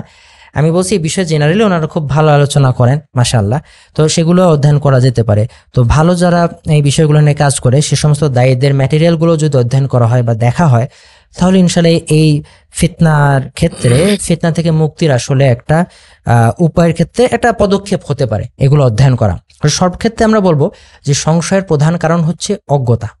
অজ্ঞতা যতটা দূর করা হবে ততই আসলে অবিশ্বাসের অন্ধকার আসলে কেটে যাবে। আচ্ছা ভাই, এখানে যেটা ইম্পর্টেন্ট কোয়েশ্চেন সেটা হচ্ছে, পৃথিবীতে তো বর্তমানে 4000-এর বেশি ধর্ম আছে এবং সবাই দাবি করে যে তার নিজ নিজ ধর্ম সত্য। এই ক্ষেত্রে ইসলাম যে একমাত্র জীবন ব্যবস্থা এবং এটাই যে আমাদেরকে মেনটেন করতে হবে, সেটা আমরা কিভাবে বুঝবো? জি, আসলে এটা অনেকেরই মনে প্রশ্ন, এবং দেখা যায় যে অনেক সময় ইসলাম বিরোধী নাস্তিকরাও হঠাৎ করে ছুড়ে দেয় এই ধরনের প্রশ্ন। তারা বলছে পৃথিবীতে তো প্রায় 4200 ধর্ম আছে, 4200 ধর্ম আছে, সবাই নিজেকে সত্য বলে দাবি করে, কি করে বুঝলা ইসলামই সত্য? অথবা যে যে ধর্মে আছে তাকে একটা ছুড়ে দেয়, এবং এটা করে তারা বলে আসলে কোনো ধর্মই সত্য না, সবগুলোই ভুয়া, এরকম একটা কথা বলে। কিন্তু এটা একটা কুযুক্তি। কেন কুযুক্তি সেটা আমি একটা উদাহরণ দিয়ে বোঝাই। ধরুন একটা হাসপাতালে একটা ছোট বাচ্চা বসে আছে, এখন 10 জন মহিলা এসে দাবি করলো আমি এই বাচ্চাটার মা। এখন কেউ যদি বলে যে এই বাচ্চাটার তো অনেক মায়ের দাবিদার আছে, কাজে এই বাচ্চাটার কোনো মাই নেই, তাহলে কি এটা কোনো যুক্তি হবে? যুক্তি হবে না। যদি অনেকেই কোনো একটা কিছুর দাবিদার হয় তার মানে কিন্তু এই না যে কারো দাবি সত্য না, বরং এটাও একটা সম্ভাবনা থাকে যে কোন একজনের দাবি সত্য, এরকম কিন্তু সম্ভাবনা থাকে। শুধুমাত্র অনেক দাবিদার থাকার দ্বারাই কারো দাবি সত্য না সেটা যেমন প্রমাণিত হয় না, তেমনি অনেক ধর্ম থাকার দ্বারাও এটা মোটেও প্রমাণিত হয় না যে কোনো ধর্মই সত্য না। এখন এত ধর্মের মধ্যে থেকে কি করে আমরা বুঝবো ইসলাম একমাত্র সত্য ধর্ম? আসলে এই আলোচনাটা অনেক দীর্ঘ, এটা নিয়ে আসলে আলাদা একটা লেকচার দেওয়া যায় এবং এটা খুব দীর্ঘ আলোচনার দাবি রাখে, কিন্তু আমাদের হয়তো এই আয়োজনে এত সময় নেই একটা প্রশ্নের জন্য। কাজে আমি খুব সংক্ষেপে কয়েকটা বিষয় এখানে বলবো। সেটা হচ্ছে আসলে পৃথিবীতে যদিও অনেক ধর্ম আছে কিন্তু সবগুলো ধর্ম আসলে একই পর্যায়ের না, এবং অনেকগুলো ধর্ম আছে যেগুলো আসলে সেভাবে কোনো ধর্মই না, বরং এক ধরনের স্থানীয় হয়তো একটা দর্শন। যেমন বৌদ্ধ ধর্মের কথা আমরা বলতে পারি, এটা একটা অন্যতম বৃহত্তম ধর্ম হিসেবে পরিচিত, কিন্তু এখানে খুব সুনির্দিষ্টভাবে স্রষ্টার ধারণা যেটা অন্যান্য ধর্মগুলোর মতো সেটা কিন্তু ওখানে নেই। যদিও পরবর্তীকালে বৌদ্ধদের ভিতরে মূর্তি পূজার ধারণা এসেছে, কিন্তু গোড়াতে বিষয়টা এরকম ছিল না। অনেকেই বলেন এটা আসলে এক ধরনের দর্শন, এটা এভাবে বলেন। এবং এই কারণে আপনারা খেয়াল করবেন, বিশেষ করে যারা নাস্তিকদের অ্যাক্টিভিজমের ব্যাপারে পরিচিত তারা খেয়াল করবেন যে নাস্তিকরা কিন্তু বৌদ্ধ ধর্মকে খুব তারা প্রশংসনীয় দৃষ্টিতে দেখে এবং গৌতম বুদ্ধকে তারা খুব তারা অ্যাপ্রিসিয়েট করে, এবং তারা বিশেষ করে যেহেতু গৌতম বুদ্ধ অহিংস নীতিমালার প্রচার করতেন, এটা এই কারণে হার্ম প্রিন্সিপালের সাথে খুব যায়, অন্যকে ক্ষতি না করা, এটার সাথে খুব যায় অহিংসতা। এবং দেখা গেছে তার দ্বারা মানে এক ধরনের নিরীশ্বরবাদী চিন্তাধারা, এক ধরনের সেরকম চিন্তাধারাই তার থেকে এসেছে, যেই কারণে নাস্তিকরাও খুব ইতিবাচকভাবে দেখে গৌতম বুদ্ধকে বা তার প্রচারিত দর্শনকে। তো এরকম আসলে অনেক স্থানীয় চিন্তা ধারা আছে যেগুলো আসলে মূলত কোনো ধর্মই না, এবং পৃথিবীতে অনেক ধর্ম আছে যেগুলো মূলত স্থানীয় পৌত্তলিক চিন্তাধারা। এরকম অনেক, পৃথিবীতে প্রধান ধর্মের সংখ্যা আসলে খুবই কম। প্রধান ধর্ম যেগুলোকে বোঝানো হয়, যেগুলো বৈশ্বিক ধর্ম, এবং যদি আপনি দেখেন প্রধান ধর্ম আসলে 3টা 4টা বা 5টা: ইসলাম, খ্রিস্ট ধর্ম, হিন্দু ধর্ম, বৌদ্ধ ধর্ম, ইহুদি ধর্ম। প্রধান ধর্মের সংখ্যা খুব কম। আর যদি আপনি বৈশ্বিক ধর্ম হিসেবে বিবেচনা করেন, তাহলে কিন্তু মাত্র 2টা ধর্মকে এই ক্যাটাগরিতে ফেলতে পারবেন, মাত্র 2টা ধর্ম, একটা হচ্ছে খ্রিস্ট ধর্ম, একটা হচ্ছে ইসলাম ধর্ম। বৈশ্বিক ধর্ম বলতে আমি বোঝাচ্ছি যেগুলো হচ্ছে আপনি মোটামুটি পৃথিবীর অধিকাংশ অঞ্চলে যে ধর্মের অনুসারী আছে, বা পৃথিবীর প্রায় সকল জাতিগোষ্ঠীর ভিতরে যেই ধর্মগুলোর অনুসারী আছে। তো আমি কয়েকটা ক্রাইটেরিয়া বললাম। কেউ কেউ বলতে পারে যে কোনো ধর্ম সত্য হবার জন্য বৈশ্বিক হতে হবে কেন, বা প্রধান, হ্যাঁ এটাও একটা পয়েন্ট, কিন্তু শুধুমাত্র বৈশ্বিক হওয়াটাই যে কারো সত্য ধর্ম হওয়ার জন্য জরুরি এটা আমি দাবি করছি না, কিন্তু আমি পয়েন্ট হিসাবে বিষয়টা বললাম। আমরা যদি সবগুলো ছিন্ন সুতোকে একত্র করি, তাহলে আমাদের পক্ষে বোঝা সহজ হবে যে ইসলামই একমাত্র সত্য ধর্ম। আমরা ইসলামের ক্ষেত্রে এই বিষয়গুলোকে বিবেচনায় রাখতে পারি যে ইসলাম একটা বৈশ্বিক ধর্ম, ইসলাম পৃথিবীর প্রায় সকল জাতিগোষ্ঠীর, এবং এটা মেক সেন্স করে যে সত্যিকারের গড তিনি তার চূড়ান্ত নবীর দ্বারা পৃথিবীর এমন একটা জীবন ব্যবস্থায় দিবেন যেটা আসলে এভাবে বিস্তার লাভ করবে। এটা একটা পয়েন্ট হতে পারে, কিন্তু সির্ফ এটার দ্বারা কেউ দাবি করবে না যে এটা একটা সত্য ধর্ম। শুধু এর দ্বারা কোনো ধর্ম সত্য হয় না। এবং ইসলামের আরো অনেক বিষয়াবলী আছে যা পৃথিবীর অন্য সকল ধর্মের থেকে আলাদা, এবং আলাদা বৈশিষ্ট্যগুলোর দ্বারাও আসলে একটা ইঙ্গিত পাওয়া যায় যে ইসলাম সত্য। যেমন হচ্ছে, ইসলাম হচ্ছে একটা পরিপূর্ণ জীবন ব্যবস্থা। এটা একটা খুব গুরুত্বপূর্ণ পয়েন্ট। ইসলাম হচ্ছে এমন একটা জীবন ব্যবস্থা যেটা আপনাকে একেবারে দোলনা থেকে কবর পর্যন্ত, এবং কবরে যাওয়ার পরেও দিক নির্দেশনা দেয়, কি করে কবরস্থ করা হবে, একটা বাচ্চার জন্ম হলে কিভাবে কি করতে হবে, সেগুলো ইসলামে নির্দেশনা আছে। ইসলাম হচ্ছে আপনি ঘুম থেকে ওঠার পরে রাতে যখন ঘুমাতে যাবেন, মানে আপনার সারাদিন আপনি কিভাবে অতিবাহিত করবেন, এর দিক নির্দেশনা ইসলামের ভেতরে আছে। ইসলাম হচ্ছে আপনাকে ব্যক্তিগত জীবন কিভাবে পরিচালনা করবেন সেটার দিক নির্দেশনা ইসলাম দেয়। কিভাবে আপনি পরিবার পরিচালনা করবেন এর দিক নির্দেশনা ইসলামে দেয়। কিভাবে একটা সমাজ পরিচালিত হবে ইসলামের নির্দেশনা দেয়। কিভাবে একটা দেশ, একটা রাষ্ট্র পরিচালিত হবে, কিভাবে পুরো বিশ্ব চলবে, এর পুরো একটা ফ্রেম ইসলামের ভিতরে দেওয়া আছে। ইসলাম একটা পরিপূর্ণ জীবন ব্যবস্থা। ইসলামে রাজনৈতিক চিন্তাধারা আছে, ব্যক্তিগত যেটা স্পিরিচুয়ালিটি সেটাও ইসলামের মধ্যে আছে। এবং অনেক সময় দেখবেন ইসলামের শত্রুরা অনেক সময় বলে ইসলাম কোনো ধর্মই না, এটা একটা রাজনৈতিক, এটা পলিটিক্যাল আইডিওলজি। ইসলাম অবশ্যই পলিটিক্যাল আইডিওলজি, কিন্তু এটা শুধু পলিটিক্যাল আইডিওলজি না, বরং এটা মোর দেন দ্যাট। এটার ভিতরে পলিটিক্যাল আইডিওলজিও আছে, এটার ভিতরে স্পিরিচুয়ালিটিও আছে, এটার ভিতরে সবকিছু আছে। এটার ভিতরে একজন বাবা কিভাবে তার পরিবারকে মেনটেন করবে, একজন মা, একজন সন্তান কিভাবে বাবা মার সাথে, আবার একজন সমাজের সদস্য কিভাবে তার সমাজে বিহেভ করবে, সমস্ত মানে দিক নির্দেশনা ইসলামের ভেতরে আছে। একজন রাষ্ট্রনায়ক কিভাবে একটা দেশকে চালাবে, সমস্ত কিছু ইসলামে আছে। এবং এমন পরিপূর্ণ জীবন ব্যবস্থা আসলে আর কোনো ধর্মের ভিতর দেখা যায় না। এবং ইসলাম এরকম কোনো ধর্ম না যে চার্চের ভিতরে এটা চর্চা হবে, এবং চার্চ থেকে বের হলে, গির্জা থেকে বের হলে আর এটা দ্বারা চলবে না, বরং সিজারের কাজ সিজার করবে আর পাদ্রির কাজ পাদ্রি করবে, এরকম না ইসলাম। মোল্লা যে শুধু মসজিদের ভিতরে তার কার্যাবলী পরিচালনা করবে, বিষয়টা এরকম না। যদিও অনেক সময় সেকুলার লিবারেলরা মোল্লাকে শুধু মসজিদে আবদ্ধ করে রাখতেছে, কিন্তু ইসলাম এরকম ধর্ম না। ইসলামে হচ্ছে কোরআন সুন্নাহ সমস্ত ক্ষেত্রে নির্দেশনা দেবে। তো এটা ইসলামের সত্য হওয়ার আর একটা দিক। তবে আমি এই দাবি করছি না শুধু পরিপূর্ণ জীবন ব্যবস্থা হওয়ার দ্বারাই একটা ধর্ম সত্য হয়ে যাবে, খালি এটার দ্বারা, এটা আমি কিন্তু দাবি করছি না। কিন্তু আমি আবারও বলছি, সমস্ত দিক, সবগুলো সুতোকে, ছিন্ন সুতাকে যদি একত্র করা হয়, একজন চিন্তাশীল মানুষ এটা বুঝবে যে ইসলাম সত্য ধর্ম। আমরা যদি নবী মুহাম্মদ সাল্লাল্লাহু আলাইহি সাল্লামের জীবনের দিকে দৃষ্টিপাত করি, তাহলে আমাদের কাছে বুঝে আসবে আসলে এই ব্যক্তি একজন সত্য নবী। নিঃসন্দেহে তিনি একজন সত্য নবী। এমনকি অনেক প্রাচ্যবিদও হ্যাঁ, তারা যদিও মোহাম্মদ সাল্লাল্লাহু আলাইহি ওয়াসাল্লামকে নবী মানে না, কিন্তু তারাও স্বীকার করেছে তিনি একজন সিনসিয়ার ব্যক্তি ছিলেন। অনেক প্রাচ্যবিদ এভাবে স্বীকারোক্তি দিয়েছেন যে এবং তারা মিলাতে পারেনি একজন সিনসিয়ার ব্যক্তি কিভাবে আম, মানে একটা এরকম ধর্ম উদ্ভাবন করে। তারা তখন বিভিন্ন থিওরি দিয়েছে তিনি সিনসিয়ার সত্যবাদী ছিলেন, কিন্তু তিনি কোন একটা ডিলিউশনের ভিতর ভুগেছেন, এরকম কথা, নাউজুবিল্লাহ। যদিও সেগুলো খুব সহজেই খণ্ডন করা যায়। আপনি যদি নিরপেক্ষভাবে তার জীবনী সব থেকে অথেন্টিক সোর্স থেকে আপনি যদি অধ্যয়ন করেন, তাহলে আপনি বুঝতে পারবেন এই মানুষটা সত্যবাদী ছিল, এই মানুষের কোনো স্বার্থ ছিল না এই ধরনের বিষয় বানানো। এবং আপনি যদি পূর্বের এবং ইসলামের যে দাবি যে ইসলাম হচ্ছে পূর্বের নবীদের যে কন্টিনিউয়েশন, যে ধারাবাহিকতা, সেটারই পরিপূর্ণ রূপ। এবং আপনি যদি পৃথিবীর অন্য ধর্মগুলো আপনি যদি দেখেন যে পৃথিবীর সবগুলো সভ্যতে একত্ববাদের নিদর্শন আসলে পাওয়া যায়। আপনি হিন্দু ধর্মীয় দর্শনের ভিতরে দেখবেন সেখানে আদি যে তাদের অবস্থা সেখানে একত্ববাদ ছিল। আপনি যদি খ্রিস্টবাদ নিয়ে একেবারে নিরপেক্ষভাবে খ্রিস্টান স্কলারদেরই আপনি যদি লেখনীগুলো দেখেন নিরপেক্ষ, তাহলে আপনি দেখবেন যে তারাও বলে যে আর্লি ক্রিশ্চিয়ানস ওয়ার মোনোথেইস্টস, যে সব থেকে প্রাচীন খ্রিস্টানরা একত্ববাদী ছিল। এবং ইবিওনাইট নামে একটা খ্রিস্টান সেক্টের কথা পাওয়া যায়, যারা প্রথম শতাব্দীতে খুবই একটা প্রভাবশালী খ্রিস্টান ফিরকা ছিল, যারা বৃহত্তর ফিলিস্তিন সিরিয়া অঞ্চলে যারা ছিল তারা একত্ববাদী ছিল। এবং আপনি পৃথিবীর সমস্ত রিজিয়নে আপনি একত্ববাদের আপনি নিদর্শন পাবেন। এবং এটা ইসলামের একটা সত্যতার একটা অন্যতম নিদর্শন, যে কোরআন যে দাবিটা করেছেন যে আউযু বিল্লাহি মিনাশ শাইতানির রাজিম ওয়া লাকাদ বা'আসনা ফি কুল্লি উম্মাতির রাসূলা, যে আল্লাহ বলছেন যে আমি প্রত্যেক জাতির কাছে রাসূল পাঠিয়েছি। এবং এটা নিদর্শন আমরা দেখি যে প্রাচীন চীনেও আপনি একত্ববাদের আপনি নিদর্শন পাবেন।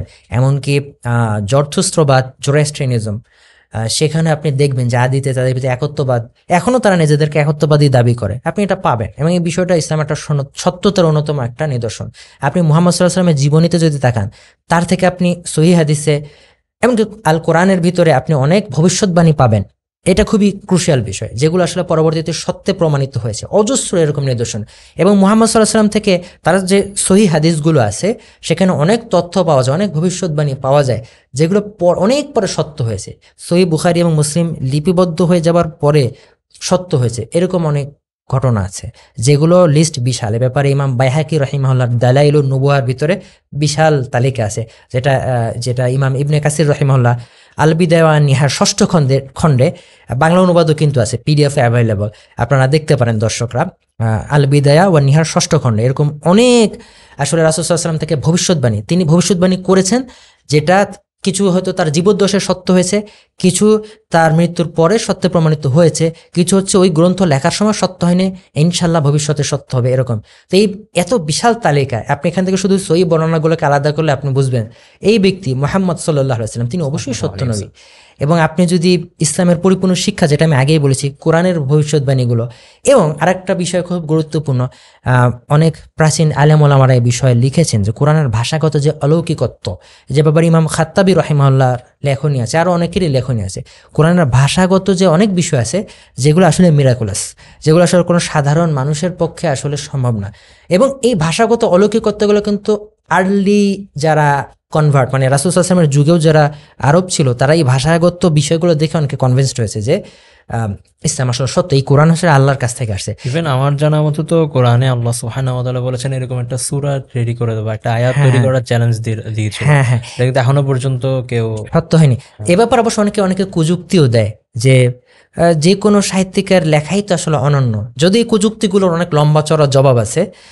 কোরআনে এমন কিছু বিষয়াদি আছে যে বিষয়াদিগুলো আসলে কোনো সাহিত্যিকের পক্ষে সম্ভব না। ইমাম কুরতুবী রাহিমাহুল্লাহ সহ অনেকেই বিষয়গুলো আলোচনা করেছেন। যেমন সূরা কাউসারের একটা ছোট্ট সূরা, এই সূরার এমন ভাষাগত ব্যবহার আছে যে বিন্দুতে সিন্ধু ফুটে উঠেছে, কাউসার, যেটা দ্বারা বৃদ্ধি বোঝানো হয়। যখন মুসলিমরা সংখ্যায় খুব কম ছিল, একটা শব্দ কাউসারের দ্বারা রাসূল সাল্লাল্লাহু আলাইহি ওয়াসাল্লামকে জানিয়ে দিয়েছেন আল্লাহ তাআলা যে বৃদ্ধির বিষয়টা। মুফাসসিররা আলোচনা করেছেন এই বিষয়গুলো। আবার একই সাথে যে পরকালে রাসূল সাল্লাল্লাহু আলাইহি ওয়াসাল্লামকে যে নিরামত দেওয়া হবে কাউসারে, একই শব্দ দ্বারা সেটা বুঝিয়ে দেওয়া হয়েছে। এবং এটাতে একটা ভবিষ্যৎবাণীও ফুটে উঠছে বৃদ্ধির, এবং তার যারা বিদ্বেষ পোষণকারী তাদের নির্বংশ হওয়া, সেই বিষয়গুলো, মানে একটা ছোট্ট সূরার ভিতরে এতগুলো দিক ফুটিয়ে তোলা হয়েছে, যার ভিতরে প্রফেসি আছে, ভবিষ্যৎবাণী আছে, যার ভিতরে পরকালের একটা তথ্য আছে। মানে এত কিছু বিন্দুর ভিতরে এরকম সিন্ধু মেলানো, এটা কোনো সাধারণ সাহিত্যিকের পক্ষে সম্ভব না। এ ব্যাপারে আসলে ওলামাদের অনেক লম্বা চড়া আলোচনা আছে, আমি মাত্র 1-2 মিনিটে এটা আসলে হয়তো ইনসাফ করতে পারছি না। তো কোরআনে এরকম অনেক ব্যাপার আছে, ক্লাসিক্যাল স্কলাররা যেগুলো নিয়ে অনেক দিকগুলো ফুটিয়ে তুলেছেন, সেগুলোর দ্বারাও বোঝা যায় যে এই কোরআন আল্লাহর কালাম এবং ইসলাম সত্য। এবং আরেকটা বিষয় যেটা আসলে বর্তমানে খুব পপুলার, সেটা হচ্ছে কোরআনের বা হাদিসের বৈজ্ঞানিক মিরাকল। হ্যাঁ, এটাও আসলে সত্য, তবে এখানে একটা বিষয় না বললেই না, অনেক সময় কোরআনের তাফসীরকে বিকৃত করে অনেক সময় জোর করে বৈজ্ঞানিক মিরাকল মেলানোর একটা চেষ্টা হয়, যেটা আসলে ঠিক না। কোরআনের তাফসীর, সঠিক তাফসীর যেটা, ক্লাসিক্যাল উলামায়ে কেরাম মুফাসসির যারা আছেন তারা যেভাবে তাফসীরগুলো করেছেন, সেভাবে তাফসীর নিয়েও আসলে অনেক বৈজ্ঞানিক মিরাকল আসলে পাওয়া যায়। হ্যাঁ, সেই মিরাকলগুলো আসলে ইসলামের সত্যতার একটা প্রমাণ। বুকাইলিজম যেটাকে বলে, অনেক সময় বলা হয় যে জোর করে মিলিয়ে একটা বৈজ্ঞানিক মিরাকল বের করে, এটা অবশ্যই সঠিক কাজ না। এভাবে অনেক দায়ী কাজটা করেন, সেটা আমরা বিরোধিতা করি।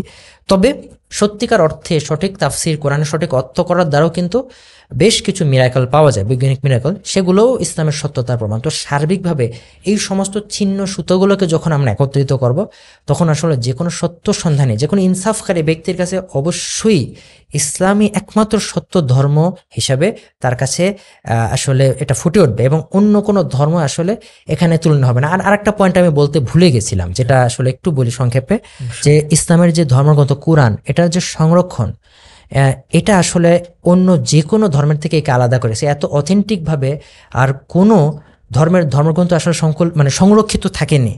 এবং এ ব্যাপারে অনেক পশ্চিমা গবেষক আসলে এ ব্যাপারে তারা আসলে স্বীকৃতি, তারাও যদিও তাদের স্বীকৃতি আমাদের কাছে ম্যাটার করে না, কিন্তু এটা আমি তাদের উদ্দেশ্যে বলছি যারা আসলে পশ্চিমা গবেষকদেরকে খুব গুরুত্ব দেয়। তো এরকম অনেকে আছে যারা আসলে কোরআনের সংরক্ষণের ব্যাপারে তারাও বলছে না, হ্যাঁ, এটা আসলে খুব ভালোভাবে সংরক্ষিত হয়েছে। তো কোরআনের সংরক্ষণটাও একটা অন্যতম ইসলামের সত্যতার একটা নিদর্শন। তো এই বিষয়গুলো আসলে একজন সত্য সন্ধানীকে এটা বুঝতে সাহায্য করে যে অথেন্টিকভাবে বিষয়গুলো আমাদের কাছে পৌঁছেছে। এবং আরেকটা বিষয়, অনেক ধর্মীয় ব্যক্তিত্বের কিন্তু অস্তিত্ব প্রমাণিত না, দেখা গেছে আর্কিওলজিক্যাল এভিডেন্স নাই, যেটা একেবারে বর্তমানে বস্তুবাদীরা খুব বিষয়গুলোকে করে। মুহাম্মদ সাল্লাল্লাহু আলাইহি ওয়াসাল্লামের অস্তিত্ব প্রমাণিত। যেমন আর্মেনিয়ান একজন বিশপ সিবিওস, তার লেখনীতে মুহাম্মদ সাল্লাল্লাহু আলাইহি ওয়াসাল্লামের উল্লেখ আছে। এরকম আরো তাকে প্রমাণ করা যায় যে তিনি সত্যিই এই নামে একজন ব্যক্তি ছিলেন। তো তার অস্তিত্ব প্রমাণিত। তিনি আল্লাহর পক্ষ থেকে যা এনেছেন সেগুলো খুব অথেন্টিকভাবে সংরক্ষিত আছে। এবং এরপর আমি যে বিষয়গুলো বললাম, কোরআন হাদিসের যে টেক্সট থেকে যে বিষয়গুলো, এগুলো যদি আমরা বিবেচনা করি, ইসলামের জীবন ব্যবস্থাটা দিয়েছে, এগুলো বিবেচনা করলে একজন সত্য সন্ধানী অবশ্যই এটা অনুধাবন করবে যে ইসলাম একমাত্র সত্য ধর্ম। তারপর আমি বলবো, আমি খুব সংক্ষেপে বলেছি, এর প্রত্যেকটা বিষয় নিয়ে আলাদা আলাদা করে আরো আলোচনা করা যায়। আচ্ছা, এখানে মূল থিম যেটা আসে যে একপাক্ষিক আলোচনা বা একপাক্ষিক কারো মতবাদ আমরা গ্রহণ না করে আমাদের উভয়টা ডিসকাস করা বা উভয়টা নিয়ে স্টাডি করা উচিত। তাহলে আমরা আসল ধর্ম বা সত্য ব্যাপারে আমাদের একটা ধারণা হবে বা আমরা জানতে পারবো। কিন্তু এখানে একটা কোয়েশ্চেন চলে আসে, সেটা হচ্ছে নাস্তিক্যবাদীরা ওরা আমাদেরকে ডোমিনেট করে এমনভাবে যে যারা ধর্ম মেনটেন করে বা যারা ধার্মিক বা যারা বিশ্বাসী বিলিভার, তারা ব্যাকডেটেড হয়ে যায় বা বর্তমান দুনিয়ার সাথে তাদের কোনো মিল নাই, তাল মেলাতে পারছে না। পশ্চিমা দুনিয়ায় তারা কিন্তু কোনো রিলিজিয়ন ফলো করে না, যার কারণে তারা তাদের কেরিয়ার বা তারা একটা স্টাবলিশ সিচুয়েশনে পৌঁছে গিয়েছে। তারা এই জিনিসটা উদাহরণ হিসেবে দেখায়। তো এটা কি আসলেই যারা ধার্মিক বা যারা বিলিভার, ওরা কি আসলেই পার্থিব জীবনে বা দুনিয়াতে কি ওদের কোনো অগ্রগতি নেই এমন? জি, এখানে একটা বিষয় যে অনেক সময় যারা একেবারে ইসলাম বিরোধী বা যে কোনো ধর্মেরই বিরোধী, তারা অনেক সময় বলে যে আসলে ধর্মকে ছেড়ে আমাদেরকে আধুনিকতাকে বরণ করতে হবে, ধর্ম হচ্ছে সমস্ত উন্নতির অন্তরায়। ইসলাম আবার অনেক সময় ইসলামের দিকে বিষয়টা বেশি আসলে তীরটা ছুড়ে দেওয়া হয় অভিযোগের, যে ইসলামের কারণেই যত অবনতি, ইসলামের কারণে পিছিয়ে আছে, মোল্লারা ব্যাকডেটেড বা মুসলিম দেশগুলো উন্নতি করতে পারছে না, যে ইসলামকে বা ধর্মকেই সমস্ত আসলে পশ্চাৎপদতা, যে ইসলাম মানলে আসলে কোনো উন্নতি করা যাবে না, মুমিনদের জন্য সবকিছু হারাম, এরকম একটা বিষয় নাস্তিকরা বলে। আবার যারা সরাসরি ইসলাম বিরোধী না, যারা হচ্ছে বিভিন্ন বুদ্ধিজীবী, যাদেরকে আমরা লিবারেল মিশনারি বলি, এরাও ইনিয়ে বিনিয়ে বলে যে ধর্ম তো বিশ্বাস জায়গায় বিশ্বাস রাখো, কিন্তু ওইটা সব জায়গায় অ্যাপ্লাই করার দরকার নেই, ওইটা অ্যাপ্লাই করলে অগ্রগতি করা যাবে না।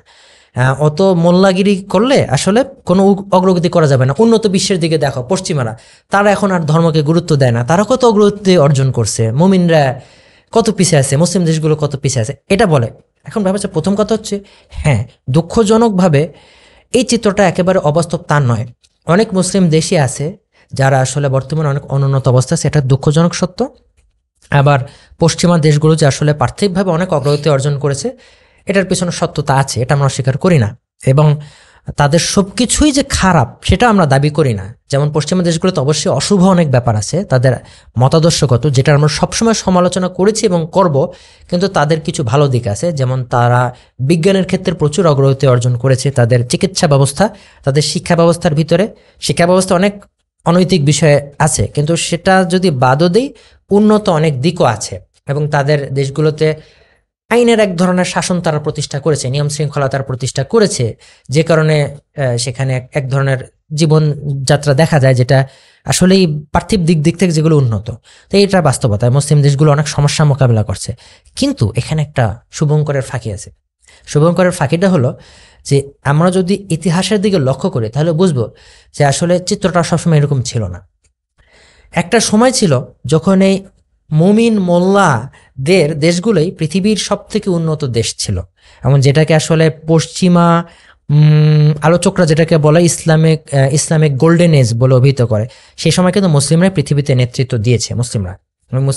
মুসলিমরা প্রতিটি জায়গায় ধর্মীয় ক্ষেত্রে যেমন তারা ভালো অবস্থায় ছিল, যেমন তখন মহান সব ফকিহ, মুহাদ্দিস, মুফাসসির তাদের যেমন আবির্ভাব ঘটেছিল, একইভাবে মুসলিমদের ভিতর থেকে অনেক ভালো ভালো অনেক বড় বড় বিজ্ঞানী, দার্শনিক তাদেরও আসলে আবির্ভাব ঘটেছিল। মানে যেটা হচ্ছে বারাকাহ, আল্লাহ তাআলা দ্বারা বারাকাহ। যখন বারাকাহ থাকে সব দিকেই তখন মানুষ উন্নতি করে, তখন দুনিয়াবী বিষয়, দ্বীনি বিষয়, সব বিষয় আসলে উন্নতি অর্জন করে। আর দুনিয়াবী বিষয় তো আসলে ইসলামের বাইরের কিছু না, সবকিছু ইসলামের ভিতরে আছে।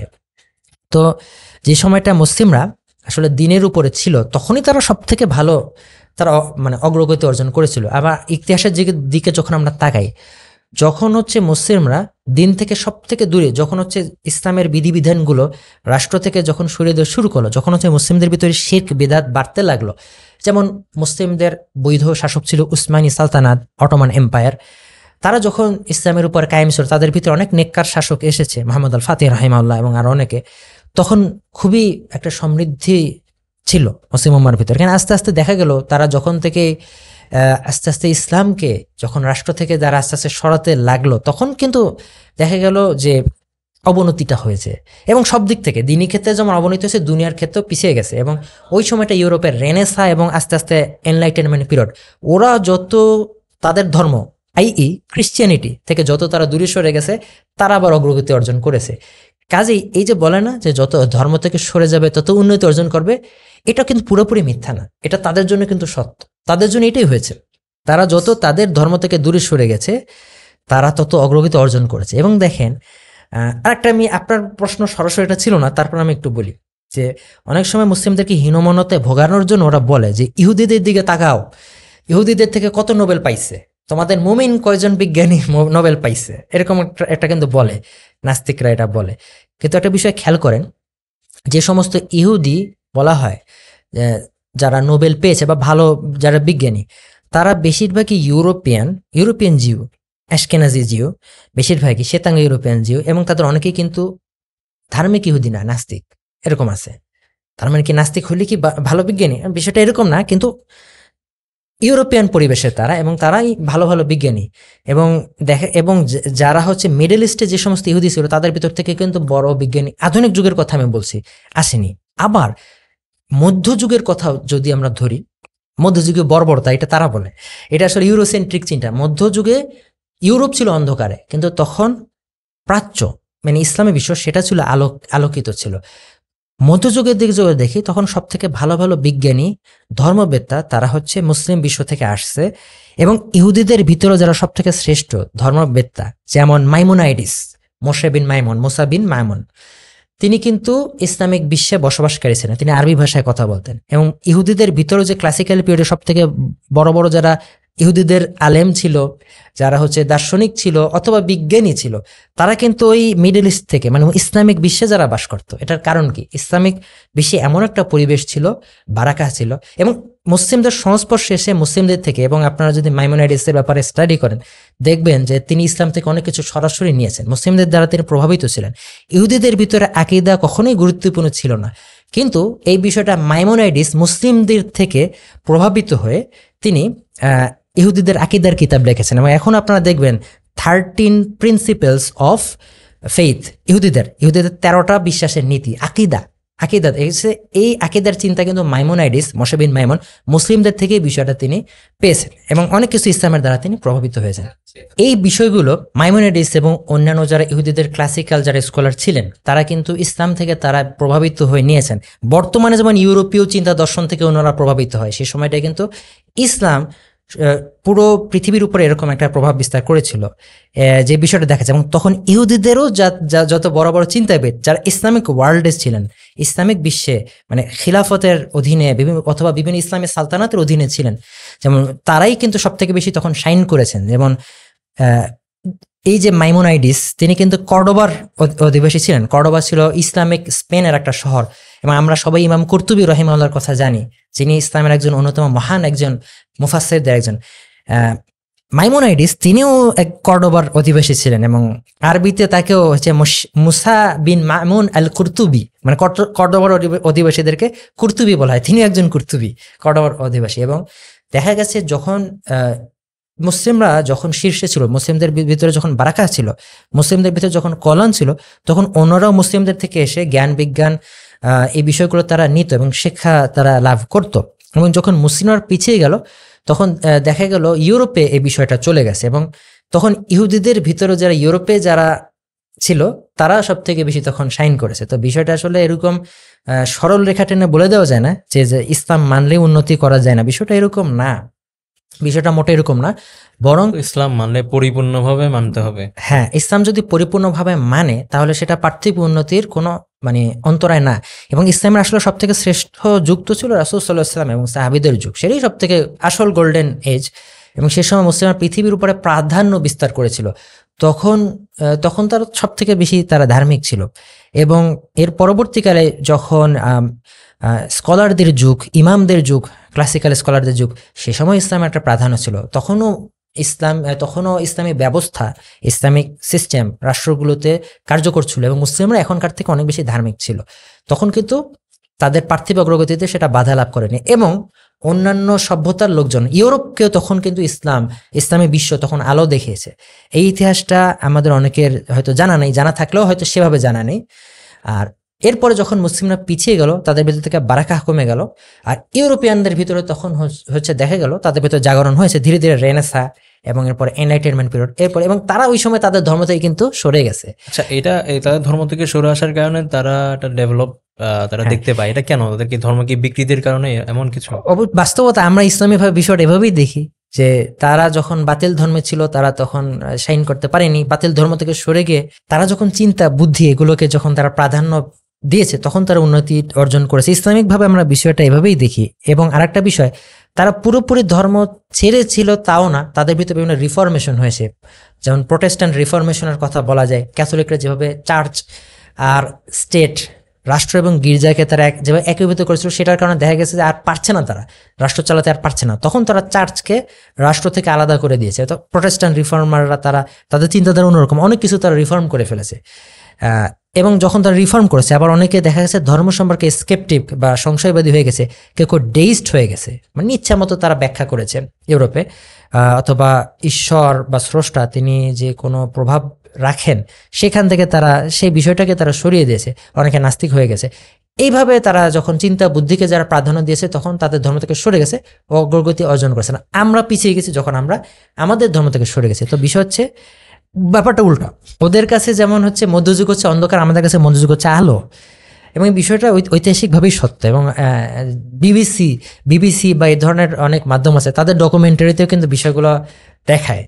আর আরেকটা বিষয়, সবথেকে গুরুত্বপূর্ণ বিষয়, আমাদের ইসলামিক যারা সবথেকে বড় বড় যারা শাস্ত্রবিদ, যারা আলেম ওলামা, তারাও আমি যে কথাগুলো বললাম সেগুলো তারাও বলেছেন। অনেকে আবার বলতে পারে যে এই মুমিন সে হচ্ছে বিকৃত করে বলতেছে, এরকমটা বলবে অনেকে যারা ইসলামের সমালোচক, তারা বলবে না না না না, ইসলাম আসলে সব কিছুকে হারাম বলে, ইসলাম থাকলে আসলে অগ্রগতি হবে না। এই মুমিন বক্তারা তারা হচ্ছে বিষয়গুলোকে বিকৃত করে। নাস্তিকরা কিন্তু এভাবে কথা বলে, আপনারা দেখবেন।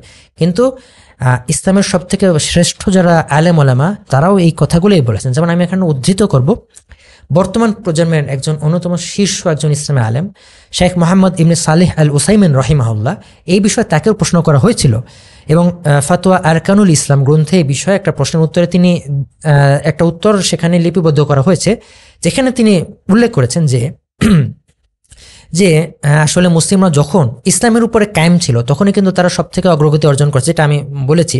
এবং তিনি একটা গুরুত্বপূর্ণ কথা বলেছেন যেটা আমি হুবহু সেখান থেকে উদ্ধৃত করব। তিনি উল্লেখ করেছেন, পাশ্চাত্য দেশসমূহ যে সমস্ত উন্নতি সাধিত হয়েছে আমাদের দিন তা গ্রহণ করতে বাধা দেয় না। আফসোসের কথা হলো মুসলিমগণ দিন দুনিয়া উভয়টিকে হারিয়ে ফেলেছে। পার্থিব উন্নতি সাধন করতে ইসলাম কখনো বিরোধিতা করে না। এরপরে তিনি শাইখ ইবনে উসাইমিন রাহিমাহুল্লাহ অনেকগুলো কোরআনের আয়াতকে তিনি উদ্ধৃত করেছেন এবং হাদিসকে উদ্ধৃত করেছেন। আগ্রহীরা ফাতোয়া আরকানুল ইসলাম থেকে বিষয়টি পড়ে দেখতে পারেন। তো বিষয়টা হচ্ছে আকীদা ঠিক রেখে, ইসলামী মূল্যবোধ ঠিক রেখে অবশ্যই পার্থিব উন্নতি সাধন করা যায়। তবে আরও একটা বিষয়, উন্নতি মানেই কিন্তু অসভ্যতা বা অশ্লীলতা না। অনেক সময় ইসলাম বিরোধীরা দেখা যাচ্ছে যে নারীরা বেপর্দা হয়ে যাচ্ছে, ওইটাকে বলছে এই যে অগ্রগতি, এগুলো কোনো অগ্রগতি না। দেখা যাচ্ছে কেউ মদ খাচ্ছে, মজা করছে, এগুলো কোনো অগ্রগতি না। অগ্রগতি হচ্ছে হয়তো কাঠামোগত উন্নতি, বিভিন্ন বিজ্ঞান বা প্রযুক্তির যে উন্নয়ন, সেগুলো হচ্ছে উন্নতি। অর্থনৈতিক সমৃদ্ধি, সেটা হচ্ছে উন্নতি। এগুলো অবশ্যই খারাপ কিছু না। অবকাঠামোগত উন্নতি, এগুলো খারাপ কিছু না। উন্নত রাস্তাঘাট তৈরি করা, উন্নত বিজ্ঞান বা প্রযুক্তি, এগুলো মোটেও খারাপ কিছু না, এগুলো ভালো। এবং এগুলোর ক্ষেত্রে ইসলাম কখনোই নিষেধ করে না। মুসলিমরা তাদের দিনকে ঠিক রেখে অবশ্যই এগুলো করতে পারে এবং এটা তো প্রমাণিত যে মুসলিমরা যখন দিনের উপর কায়েম ছিল, মুসলিমদের শহরগুলো সব থেকে উন্নত এবং সুন্দর ছিল এবং সব থেকে বড় বড় ভালো ভালো বিজ্ঞান গবেষণাগার সেগুলো মুসলিমদেরই ছিল। বিশ্ববিদ্যালয়গুলো সব থেকে ভালো বিশ্ববিদ্যালয়গুলো একসময় ইসলামী বিশ্বেই ছিল। কাজে এগুলো ইসলামী নিষিদ্ধ না। তবে হ্যাঁ, উন্নতি বলতে যদি বেলেল্লাপন, অশ্লীলতা, মানুষের ফিতরাতের বৈশিষ্ট্যের বাইরে গিয়ে সেগুলোকে যদি, তাহলে বলতে হবে ওই ধরনের উন্নতি, ওই ধরনের উন্নতির অবশ্যই ইসলাম বিরুদ্ধে, কিন্তু আসলে প্রকৃত উন্নতির বিরুদ্ধে ইসলাম নয়। অর্থাৎ এখান থেকে আমরা যেটা বুঝলাম যে ইউরোপে তারা ধর্ম ছেড়ে দিয়ে, কারণ ধর্ম যেহেতু এটা বিকৃতির পথে ছিল, তাদের ধর্ম ছেড়ে দিয়ে এটা তাদের জন্য এটা রাইট ছিল। অ্যান্ড পরবর্তীতে তারা কিন্তু এটা উন্নতিতে চলে যায়। কিন্তু প্রাচ্যের দিকে বা যেখানে মুসলিমদের জয় জয়কার ছিল, তারা ইসলাম থেকে আস্তে আস্তে যত বেশি দূরে সরে যায় তত তাদের উন্নতিটা মানে পরবর্তীতে শেষ হয়ে যায়। মানে তারা পরবর্তীতে মানে নিচেও হয়ে যায় আর কি। আসলে বিষয়টা কি ভাই, মানে ইতিহাস তো বিজয়ীরাই লেখে। যারা যখন বৈশ্বিকভাবে শক্তিশালী অবস্থানে থাকে, বিজয়ী থাকে, তখন তাদের ন্যারেটিভগুলো, তাদের বয়ানগুলোই প্রাধান্য পায়। বর্তমানে তো ইউরোপিয়ানরা বৈশ্বিকভাবে শক্তিশালী অবস্থানে আছে এবং এই কারণে তাদের বয়ানগুলোই আসলে মিডিয়া বা সব স্থানে ধ্বনিত হচ্ছে, প্রতিধ্বনিত হচ্ছে। আবার যখন মুসলিমরা, আল্লাহ যদি চান, যদি আবারও প্রাধান্যের অবস্থানে যায়, তখন মুসলিমরাও সঠিকভাবে বিষয়গুলো তুলে ধরতে পারবে। আর আরও একটা বিষয় কি, যেটা আমি বলতে ভুলে গেছি, যে ইউরোপিয়ানদের বর্তমান উন্নতির পেছনে তাদের ঔপনিবেশিক যুগের লুণ্ঠন, সেটারও একটা বড় ভূমিকা আছে। সে বিষয়টা কিন্তু এড়িয়ে যাওয়া হয়। ইউরোপিয়ানদের অবশ্যই তাদের বিজ্ঞান প্রযুক্তির বিষয়টা অবশ্যই ভালো, জ্ঞান বিজ্ঞান চর্চার বিষয়টা ভালো, কিন্তু তাদের অগ্রগতির পেছনে কিন্তু ঔপনিবেশিক আমলের সীমাহীন লুটপাট, সেটারও একটা ভূমিকা আছে। এবং মুসলিমদের ক্ষেত্রে কখনোই এটা বলা যায় না, মুসলিমরা কখনোই ভারতবর্ষে এসে লুটপাট করে এই অর্থ পাচার করে না, যেটা ব্রিটিশরা করেছে। মুসলিমরা আফ্রিকায় গিয়ে সে লুটপাট শোষণ করে নিজ নিজ দেশে সেই অর্থ কিন্তু পাঠায়নি, যেটা ইউরোপ এবং এখনও ফ্রান্স কলোনিয়াল ট্যাক্স নিয়ে থাকে কিন্তু উত্তর আফ্রিকার কোনো কোনো দেশ থেকে, যেটা একটা লজ্জা, মানবতার জন্য লজ্জা। এটা নিয়ে কিন্তু কেউ আপত্তি করে না। সেখানে আমার জানা মতে তাদের যে ইন্ডাস্ট্রিয়াল রেভলিউশন হয়েছিল তার 3 বছর আগেও কিন্তু ইউরোপে গৃহযুদ্ধ ছিল। বাট এই উপনিবেশ শাসন আমলের কারণে তাদের লুটপাট, এটার কারণে তারা 3 বছরের মধ্যে একটা ইন্ডাস্ট্রিয়াল রেভলিউশন ঘটায়। এখন তারা বড়লোক হয়ে গেছে, এখন তারা ধনী হয়ে গেছে, এখন তারা ইচ্ছা মতো তাদের বয়ানগুলো বিভিন্ন জায়গাতে, বিভিন্ন মিডিয়াতে তারা এগুলোকে তারা পুশ করতে পারছে, এবং এর দ্বারা অনেকেই যারা সঠিকভাবে ইতিহাস অধ্যয়ন করে তারা বিভ্রান্ত হচ্ছে। তো মুসলিমদের অগ্রগতি আর ইউরোপিয়ানদের অগ্রগতি কিন্তু একরকম না, এই বিষয়টা মাথায় রাখা জরুরি। ইসলামের বিষয়টা মোটেও এরকম না। তো যেহেতু তারা এখন আধিপত্যে আছে, যেটা আমি ইতিমধ্যে বলেছি, এই কারণে তারা বিষয়গুলোকে আসলে প্রাধান্য ক্ষমতার জোরে তারা তাদের ইজমগুলো ভালো মতো প্রমোট করতে পারছে, কিন্তু তাদের পেছনের ঘটনাগুলো আসলে তেমন ভালো মতো আলোকপাত করা হয় না। হ্যাঁ, এবং কেউ যদি নিরপেক্ষ অধ্যয়ন করে অবশ্যই তারা ইউরোপের অগ্রগতি এবং ইসলামের অগ্রগতি, মুসলিমদের অগ্রগতি, সেটার ভিতরে মোটা দেখে তারা পার্থক্য করতে পারবে, এবং ইসলামের যে নীতি নৈতিকতা সেটার সাথে তাদের নীতি নৈতিকতার একটা বিশাল পার্থক্য তারা পাবে, এবং এখান থেকেও তারা ইসলামের সত্যতার কিন্তু নিদর্শন তারা এখান থেকে পেয়ে যাবে। যদিও আফসোসের বিষয়ের উল্টোটাই কিন্তু দেখানো হয়, ইসলামকে তারা এভাবে দেখায় যে মুসলিমদের অগ্রগতি লুটপাটের মাধ্যমে হয়েছে, নাউজুবিল্লাহ, অথচ তারা নিজেরা যেটা করেছে ওটাকেই কিন্তু তারা মুসলিমদের উপরে চাপাচ্ছে। তো এটা পুরো বিষয়টা আসলে তাদের আধিপত্যের জন্য তারা এটা করতে পারছে। তো আমাদের মুসলিমদের উচিত হবে যে অবশ্যই অধ্যয়ন করা, জ্ঞান অর্জন করা, এই বিষয়টায় আমাদের অবশ্যই জোর দিতে হবে, সঠিক ইতিহাসটা জানা। এবং ইতিহাসের গুরুত্বটা এখানে, যে জাতি নিজের ইতিহাসকে ভুলে যায় তারা কিন্তু ঘুরে দাঁড়াতে পারে না। ঘুরে দাঁড়ানোর প্রথম ধাপ হচ্ছে ইতিহাসের সঠিক অধ্যয়ন, নির্মোহ বিশ্লেষণ। এই বিষয়টা যদি আমাদের মুসলিমদের ভিতরে হয়, বিশেষ করে মুসলিম তরুণদের ভিতরে হয়, তাহলে ইনশাল্লাহ এটা আমাদের অগ্রগতির পথে একটা অন্যতম প্রাথমিক ধাপ হতে পারে। আর অগ্রগতি কিন্তু 1-2 দিনে হবে না, এটা একটা দীর্ঘ একটা যাত্রা। তো এই যাত্রার সূচনার পথে এটা একটা প্রাথমিক ধাপ হতে পারে। আমরা আশা করব আমাদের অডিয়েন্সরা অবশ্যই একপাক্ষিক আলোচনায় বা একপাক্ষিক ধারণাগুলো মাথায় না নিয়ে অবশ্যই নিরপেক্ষভাবে স্টাডি করবে। ভাইয়ের কথা অনুসারে অবশ্যই কোরআন হাদিস বা বিভিন্নভাবে তারা এগুলো নিয়ে স্টাডি করবে ইনশাল্লাহ।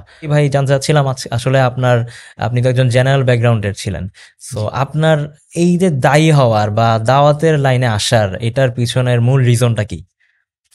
আসলে আমার দাওয়ার পিছনে আসার যে গল্পটা, সেটা যদি আমি বলতে চাই তাহলে অনেক পিছিয়ে যেতে হবে। আমার একদম ছোটবেলার জীবনের কথা বলতে হবে। আমি যখন খুব ছোট, আমি যখন স্কুলেও ভর্তি হইনি, সে সময় আসলে আমি কোরআন পড়তাম একজন হুজুরের কাছে। সেই হুজুর যখন আমাকে কোরআন পড়াতেন, তখন প্রত্যেকটা সূরা যখন তিনি আমাকে পড়াতেন, পড়ার আগে তিনি সেই সূরাটার যে তাফসির, সেই তাফসির সংক্ষিপ্ত একটা তাফসির এবং শানে নুজুল, সেটা তিনি একটা ধারণা দিতেন। এবং যখন তিনি আমাকে সূরা আলে ইমরান পড়াচ্ছিলেন, তখন আমার এখনো মনে পড়ে তিনি আমাকে সূরা আলে ইমরানের কিছু ঘটনা এবং শানে নুজুল সম্পর্কে তিনি আলোচনা করেছিলেন। একটা ছোট বাচ্চাকে যেভাবে সুন্দর করে বোঝায় সেভাবে তিনি চমৎকারভাবে আমাকে বুঝিয়ে বলেছেন, এবং তিনি বলেছিলেন যে এই সূরায় ঈসা আলাইহিস সালাম নামে একজন নবীর কথা আলোচনা করা হয়েছে, এবং তিনি ছিলেন আল্লাহর একজন নবী, এবং তিনি মানুষকে ইসলামের দিকে দাওয়াত দিতেন। দাওয়াত কথাটা তিনি প্রায় বলতেন। তো দাওয়াত কথাটা শুনলে খুব মজা লাগতো ছোটবেলায়, কারণ দাওয়াত হলে মনে হয় কোনো বাসায় হয়তো ইনভাইট করা হয়েছে, পোলাও কোরমা খাওয়া হয়, এরকম কিছু একটা হতো। কিন্তু তিনি বোঝাতেন দাওয়াত কথাটার মানে কি, মানুষকে ইসলামের দিকে আহ্বান করা। এবং তিনি বলতেন যে তিনি মানুষকে আল্লাহর দিকেই ডাকতেন, কিন্তু কিছু খারাপ মানুষ তারা সেটা পছন্দ করেনি, তারা তাকে মেরে ফেলতে চেয়েছিল। তখন তারা এমনকি তাকে মেরে ফেলার চেষ্টাও করলো, কিন্তু আল্লাহ তাকে রক্ষা করলেন। তার বদলে আরেকজন মানুষকে তারা মেরে ফেললো। কিন্তু তার যারা অনুসারী ছিল, যারা ভালো মানুষ ছিল, তাদের ভিতর থেকেও কিছু মানুষ পরবর্তীকালে ভুল পথে চলে গেল। তারা আল্লাহর বদলে ঈসা আলাইহিস সালামকেই পূজা করা শুরু করলো, এবং তারা আল্লাহর সাথে তাকে শরিক করা শুরু করলো। একটুর জন্য তারা এরকম বিপদগামী হয়ে গেল। তো তিনি আমাকে খুব সুন্দর করে পড়াচ্ছেন যে ঈসা আলাইহিস সালামের অনেক অলৌকিক ক্ষমতা ছিল, তিনি আল্লাহর আদেশে তিনি অনেক অলৌকিক কাজ করতেন, তিনি অন্ধকে তিনি দৃষ্টিদান করতেন আল্লাহর ইচ্ছায়, মৃতকে জীবিত করতেন, এভাবে তিনি মানুষকে আল্লাহর দিকে ডাকতেন। কিন্তু তার পরবর্তী সময় কিছু মানুষ তাকে একেবারে অবিশ্বাস করে, আর কিছু মানুষ হচ্ছে তার অনুসারী ছিল, কিন্তু তারা তাকেই পূজা করা শুরু করে দেয় আল্লাহর সাথে সাথে। তো এটা চিন্তা করে আমার ছোটবেলায় খুবই খারাপ লাগতো, বলছে আহা, একটুর জন্যই তো এই মানুষগুলো বিপথে চলে গেল। এবং হুজুর আমাকে এটা বলতে, তার অনুসারীদেরকে যার বিপথে চলে গেছে তাদেরকে খ্রিস্টান বলা হয়। তা আমি তখন চিন্তা করতাম, বড় হয়ে যখন আমি বড় হব, তখন আমি খ্রিস্টানদেরকে দাওয়াত দেব, ইসলামের দিকে দাওয়াত দেবো, আর বলছি তোমরা তো ভুল করতেছো, আল্লাহ তো একজন, ঈসা আলাইহিস সালাম তো আল্লাহ না। তো এরকম একটা চিন্তা আমার ভিতরে ছিল, এবং এই বিষয়টা আমার মাথায় ছিল ছোটবেলা থেকে। এবং ছোটবেলায় আমি বিভিন্ন বই পুস্তকে এটাও পড়তাম যে খ্রিস্টান মিশনারিদের কথা, যে তারা সারা পৃথিবীতে নাকি তাদের ধর্ম প্রচারের জন্য কাজ করে। এমনকি আমি একটা বইতে এটাও পড়েছিলাম যে দক্ষিণ আমেরিকায় বিশাল একটা গহীন অরণ্য আছে, অ্যামাজন জঙ্গল, এবং সেখানে সভ্য মানুষেরও পা পড়ে না এরকম অনেক জায়গা আছে, এবং সেখানে কিছু উপজাতীয় গোষ্ঠী আছে, ইন্ডিয়ান উপজাতীয় গোষ্ঠী, তাদের অনেকে আছে যে সভ্য মানুষের মতো জামা কাপড়ও পরে না, তাদের কাছে অনেকে খ্রিস্টান মিশনারিরা তাদের ধর্মের আহ্বান পৌঁছে দিয়েছে। এটা যখন আমি পড়েছি আমার কাছে খুব খারাপ লেগেছে, চিন্তা করেছি ওরা তো সত্য ধর্মের উপরে নেই, অথচ ওরা ওদের এই ধর্মের জন্য কত পরিশ্রম কষ্ট করছে। করছে। হ্যাঁ, কিন্তু তাহলে আমি তো আল্লাহর দিন অনুসরণ করছি, তাহলে আমারও তো করা উচিত। এই চিন্তাগুলো কিন্তু একেবারেই ছোটবেলায় আমি চিন্তা করতাম, হয়তো 9-10 বছর বা এরকম সময় এগুলো আমি ভাবতাম। এটা আমার মনের ভিতরে সুপ্ত ভাবে একটা চিন্তা এরকম ছিল, এবং তুলনামূলক ধর্ম মানে অন্য ধর্মের ব্যাপারে জানার এক ধরনের আগ্রহ, সেটা আমার ভিতরে একটা ছোটবেলায় ছিল। এবং এই বীজটা কিন্তু আমার সেই কোরআনের শিক্ষক, সেই হুজুর আমার ভিতরে বুনে দিয়েছিলেন। যখন কোরআনের বিভিন্ন তাফসির এবং সূরাগুলোর শানে নুজুল সম্পর্কে যখন আমাকে বলতেন, তখন এই চিন্তাগুলো আমার ভিতরে আসলে ঢুকে যেত। আল্লাহ তাআলা ওনাকে উত্তম জাযা দান করুন। হ্যাঁ, এখান থেকে মূলত আমার ভিতরে সুপ্ত বিষয়টা ছিল দাওয়াতি চিন্তা। তো আস্তে আস্তে বড় হতে লাগলাম, এবং বাংলাদেশে আর সমস্ত ছেলের মতো দেখা গেছে আমিও পড়াশোনা ক্যারিয়ার এগুলো নিয়ে ভাবতাম। ওভাবে দাওয়াতের যে বিষয় সেদিকে হয়তো আমি ছিলাম না, বা সাধারণভাবে যে ক্যারিয়ার গঠনের চিন্তা ওটাই আমার মাথায় সবসময় কাজ করত। এবং বিশ্ববিদ্যালয়ের জীবনেও যখন আমি ছিলাম, তখনও কখনো আমি এই কল্পনায় আসেনি যে আমি হুজুর হওয়ার বলতে যেটা বোঝানো হয় আমাদের সমাজে, মানে টুপি দাড়ি টাকনোর উপরে প্যান্ট পরা, জুব্বা টুপ, মানে পুরো একটা ইসলামিক লাইফস্টাইল যেটাকে বোঝায়, মানে শুধু তো পোশাক না, জীবনে এবং চিন্তা চেতনার ভিতরে ইসলামকে ধারণ করা, দাওয়াত দেওয়া, এই বিষয়গুলো যে আমি সেরকম ছিলাম তা কিন্তু না। তো কিন্তু সুপ্ত একটা বিষয় মনের ভিতরে ছিল। তো এই সময় একটা খুব গুরুত্বপূর্ণ একটা ঘটনা ঘটে, যেটাকে বলতে হবে বাটারফ্লাই এফেক্ট। আমার জীবনে একটা বাটারফ্লাই এফেক্ট, এবং বাটারফ্লাই এফেক্ট সম্পর্কে যারা জানেন না তাদেরকে আমি সংক্ষেপে বিষয়টা বুঝিয়ে বলি। বাটারফ্লাই এফেক্ট হচ্ছে সেই জিনিসকে বোঝাচ্ছে খুব ছোট্ট একটা ঘটনা, কিন্তু যেটা অনেক বড় একটা কিছুর দিকে মানে আলোড়ন ফেলে দেয়, মানে নিয়ে যায়, মানে ছোট্ট একটা বিষয় একটা ঝড় তৈরি করে দেয়। মানে মানুষের জীবনে এরকম ছোট্ট একটা ঘটনা যা মানুষের অনেক পুরো জীবনটাকে হয়তো শেপ করে বা বাক বদল করে দেয়, এই বিষয়গুলোকে আসলে বাটারফ্লাই এফেক্ট বলা হয়।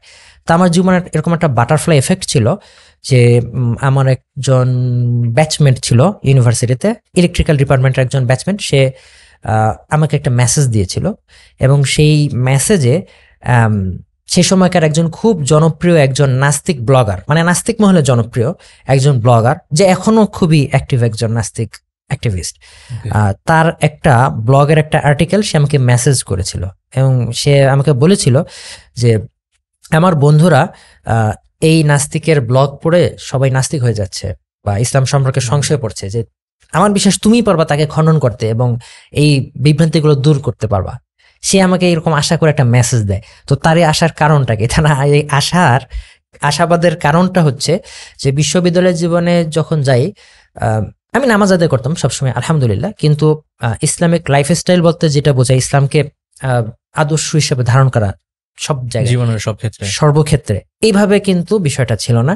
কিন্তু বিশ্ববিদ্যালয়ের জীবনে যাওয়ার পরে আস্তে আস্তে আমার এই বিষয়টা আস্তে আস্তে দেখা যাচ্ছে যে রিয়েলাইজ হচ্ছে, হ্যাঁ রিয়েলাইজেশন, যে বুঝ এটা আসা শুরু হয়, এবং ভেতরে যে সুপ্ত একটা বীজ ছিল ওটা অঙ্কুরোদ্গম হওয়া শুরু করে। আর এটা আসলে সবারই হয়। বিশ্ববিদ্যালয়ের জীবনটা এমন একটা সময় যখন প্রত্যেকটা মানুষ তার নিজের আসল গন্তব্যের দিকে, তার আসল যে চিন্তা চেতনাগুলো সেগুলো আসলে স্ফুরণ ঘটে বিশ্ববিদ্যালয়ের জীবনটা।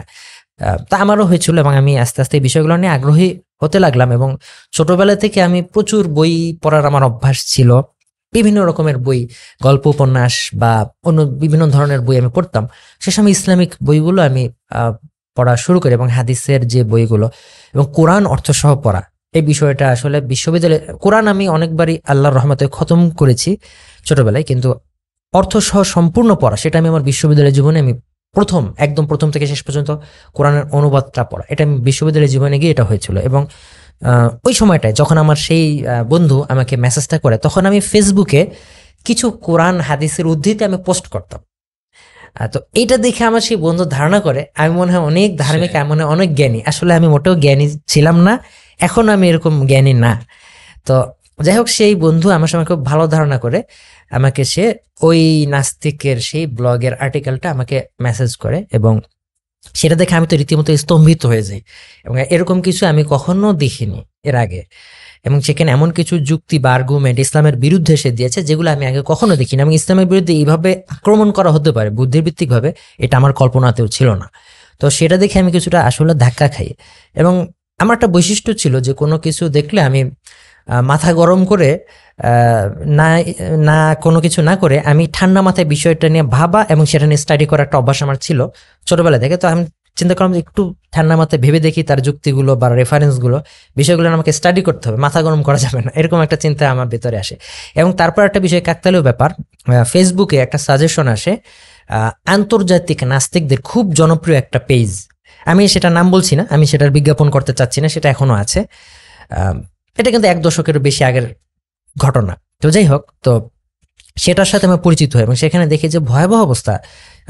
ছোটবেলায় এরকম কিছু সংবাদ দেখেছি সংবাদপত্রে বা টিভি নিউজে, যে রাসূল সাল্লাল্লাহু আলাইহি ওয়াসাল্লামের বিরুদ্ধে কার্টুন আঁকে, ব্যঙ্গাত্মক কার্টুন, সেটা নিয়ে মুসলিমরা প্রতিবাদ করে, এরকম কিছু ধারণা ছিল। কিন্তু এটা যে এত ব্যাপক, সেই পেজ দেখে রাসূল সাল্লাল্লাহু আলাইহি ওয়াসাল্লামকে হেন গালাগালি নেই যেটা করে, এবং কার্টুন তো কার্টুন, অনেক খারাপ কার্টুন আঁকছে, সেই সাথে বিভিন্ন রেফারেন্স দিয়ে ইসলামকে তারা আক্রমণ করছে।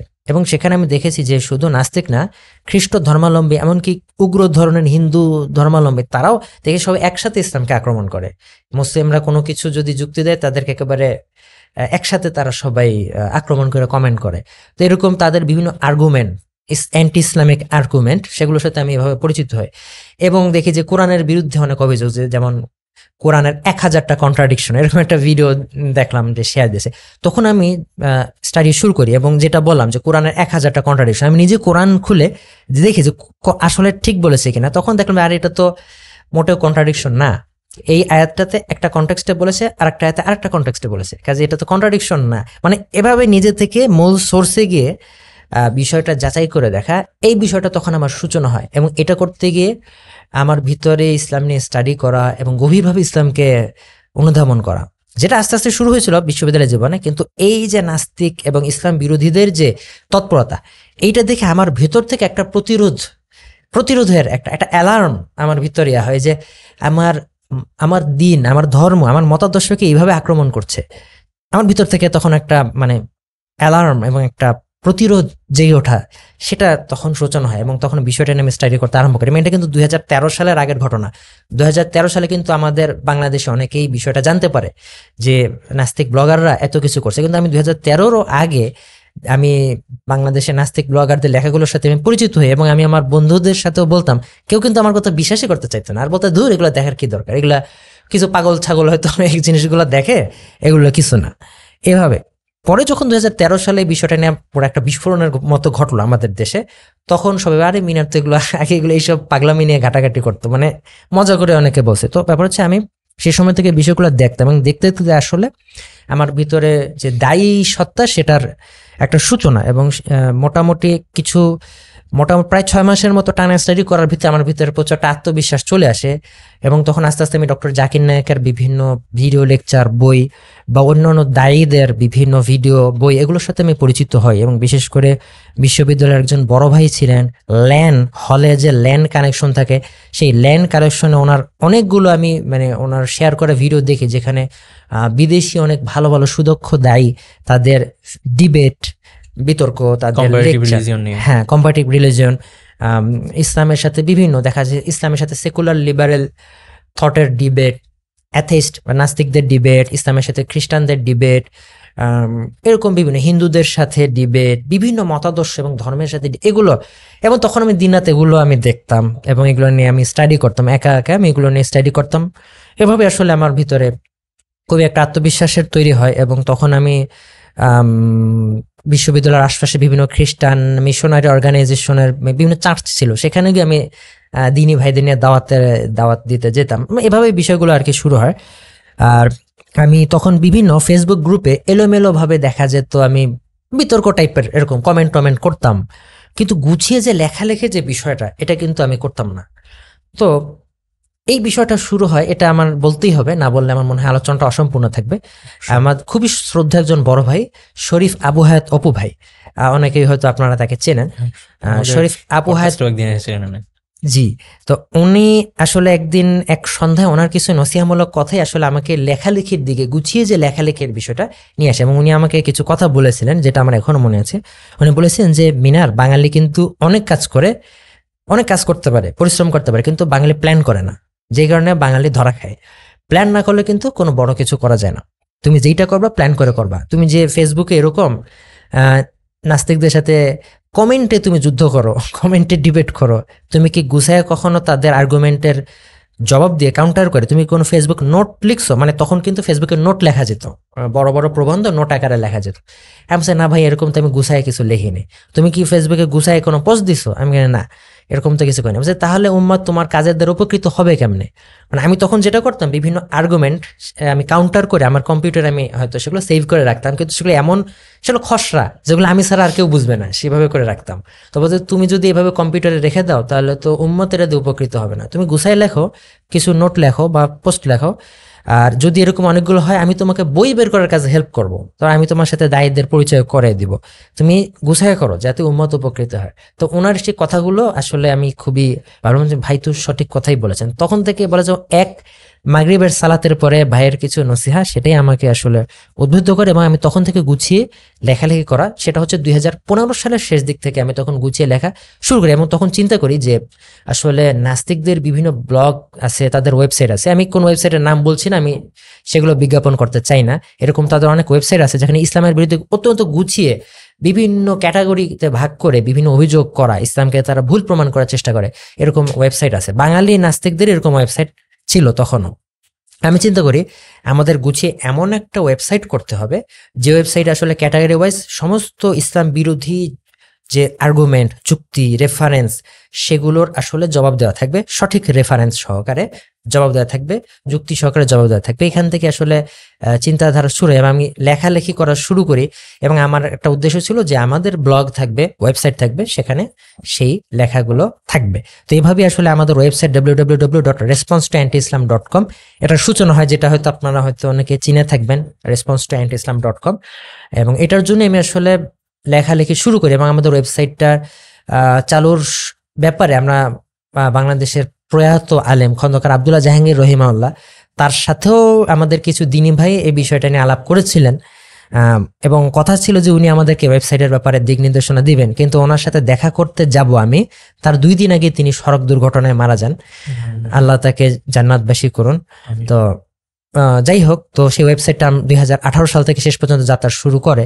এবং ইতিমধ্যেই বাংলাদেশে 2013 সালে নাস্তিক ব্লগারদের ব্যাপারে যে একটা, তাদের বিরুদ্ধে যে একটা জাগরণের মতো হলো, এবং লেখালেখিগুলো আস্তে আস্তে আসা শুরু হলো। এবং প্যারাডক্সিক্যাল সাজিদ বইটা আসলে আরিফ আজাদ ভাইয়ের খুবই একটা গুরুত্বপূর্ণ বই।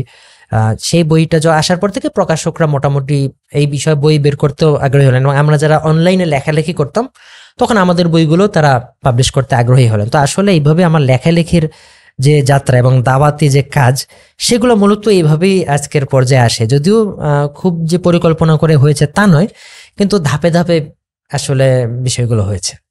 মাশাআল্লাহ। আপনার প্রথম বই কত সালে প্রকাশ? আমার প্রথম বই আসলে, প্রথম বইটা কিন্তু আমার একক বই না।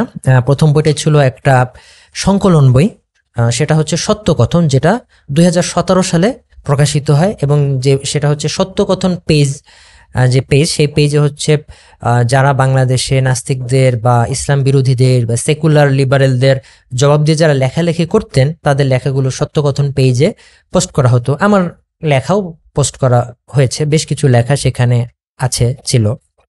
তো সত্যকথন থেকে আমার সাথে যোগাযোগ করা হয়েছিল যে ভাই আমরা একটা বই বের করব, আপনার কিছু লেখা দিন। তো আমি কিছু লেখা দিলাম। তো সেই বইটা 2017 সালে প্রকাশিত হয়েছে, সত্যকথন। সেখানে সংকলন বই, সেখানে অনেক লেখকের লেখাই ছিল, আরিফ আজাদ ভাই সহ আরো অনেকের লেখাই ছিল।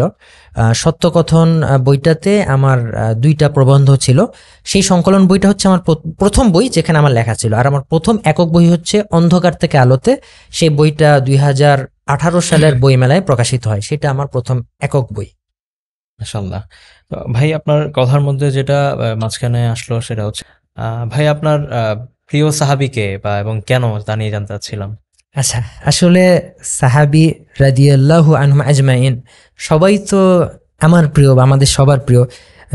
কোনো একজনকে বেছে নেওয়া খুবই কঠিন, তবে যদি একজনকে বেছে নিতে বলা হয় অবশ্যই আবু বকর সিদ্দিক রাদিয়াল্লাহু আনহু, তিনি আমার সবথেকে প্রিয় সাহাবী। কেননা তার ব্যাপারে মুসলিম উম্মাহ একমত যে নবী রাসূলদের পরে আলাইহিমুসসালাম তিনি হচ্ছেন সবথেকে উত্তম মানুষ।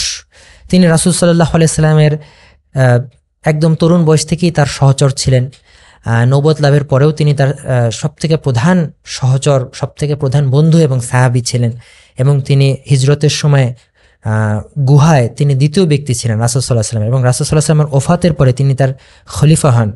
এবং তিনি অসামান্য দক্ষতায়, অসামান্য স্থিরতায় সে সময় ইসলামের উপরে, ইসলামকে মিটিয়ে দেওয়ার জন্য পুরো আরব যখন একত্রিত হয়েছিল, অসাধারণ দৃঢ়তায় যেভাবে রাসূল সাল্লাল্লাহু আলাইহি সাল্লামের সুন্নাতের উপরে, তার আদর্শের উপরে পরিপূর্ণভাবে কায়েম থেকে যেভাবে তিনি মোকাবেলা করেছেন, এবং কখনোই তার প্রিয় বন্ধু এবং প্রিয় রাসূলুল্লাহ সাল্লাল্লাহু আলাইহি সাল্লামের আদর্শ থেকে তিনি কখনো বিচ্যুত হননি, যেভাবে বিশ্বস্ততার সাথে তার নেতা, তার নবী সাল্লাল্লাহু আলাইহি সাল্লামের আনুগত্য করে গেছেন, এবং যেভাবে তিনি ইসলামের জন্য অবদান রেখে গেছেন খলিফা হিসেবে, সবকিছু মিলে আবু বকর রাদিয়াল্লাহু আনহু তিনি অতুলনীয়। এবং নিঃসন্দেহে সুন্নাহর অনুকরণ এই বিষয়গুলোর কারণে আবু বকর রাদিয়াল্লাহু আনহু আমার সবথেকে প্রিয় সাহাবী।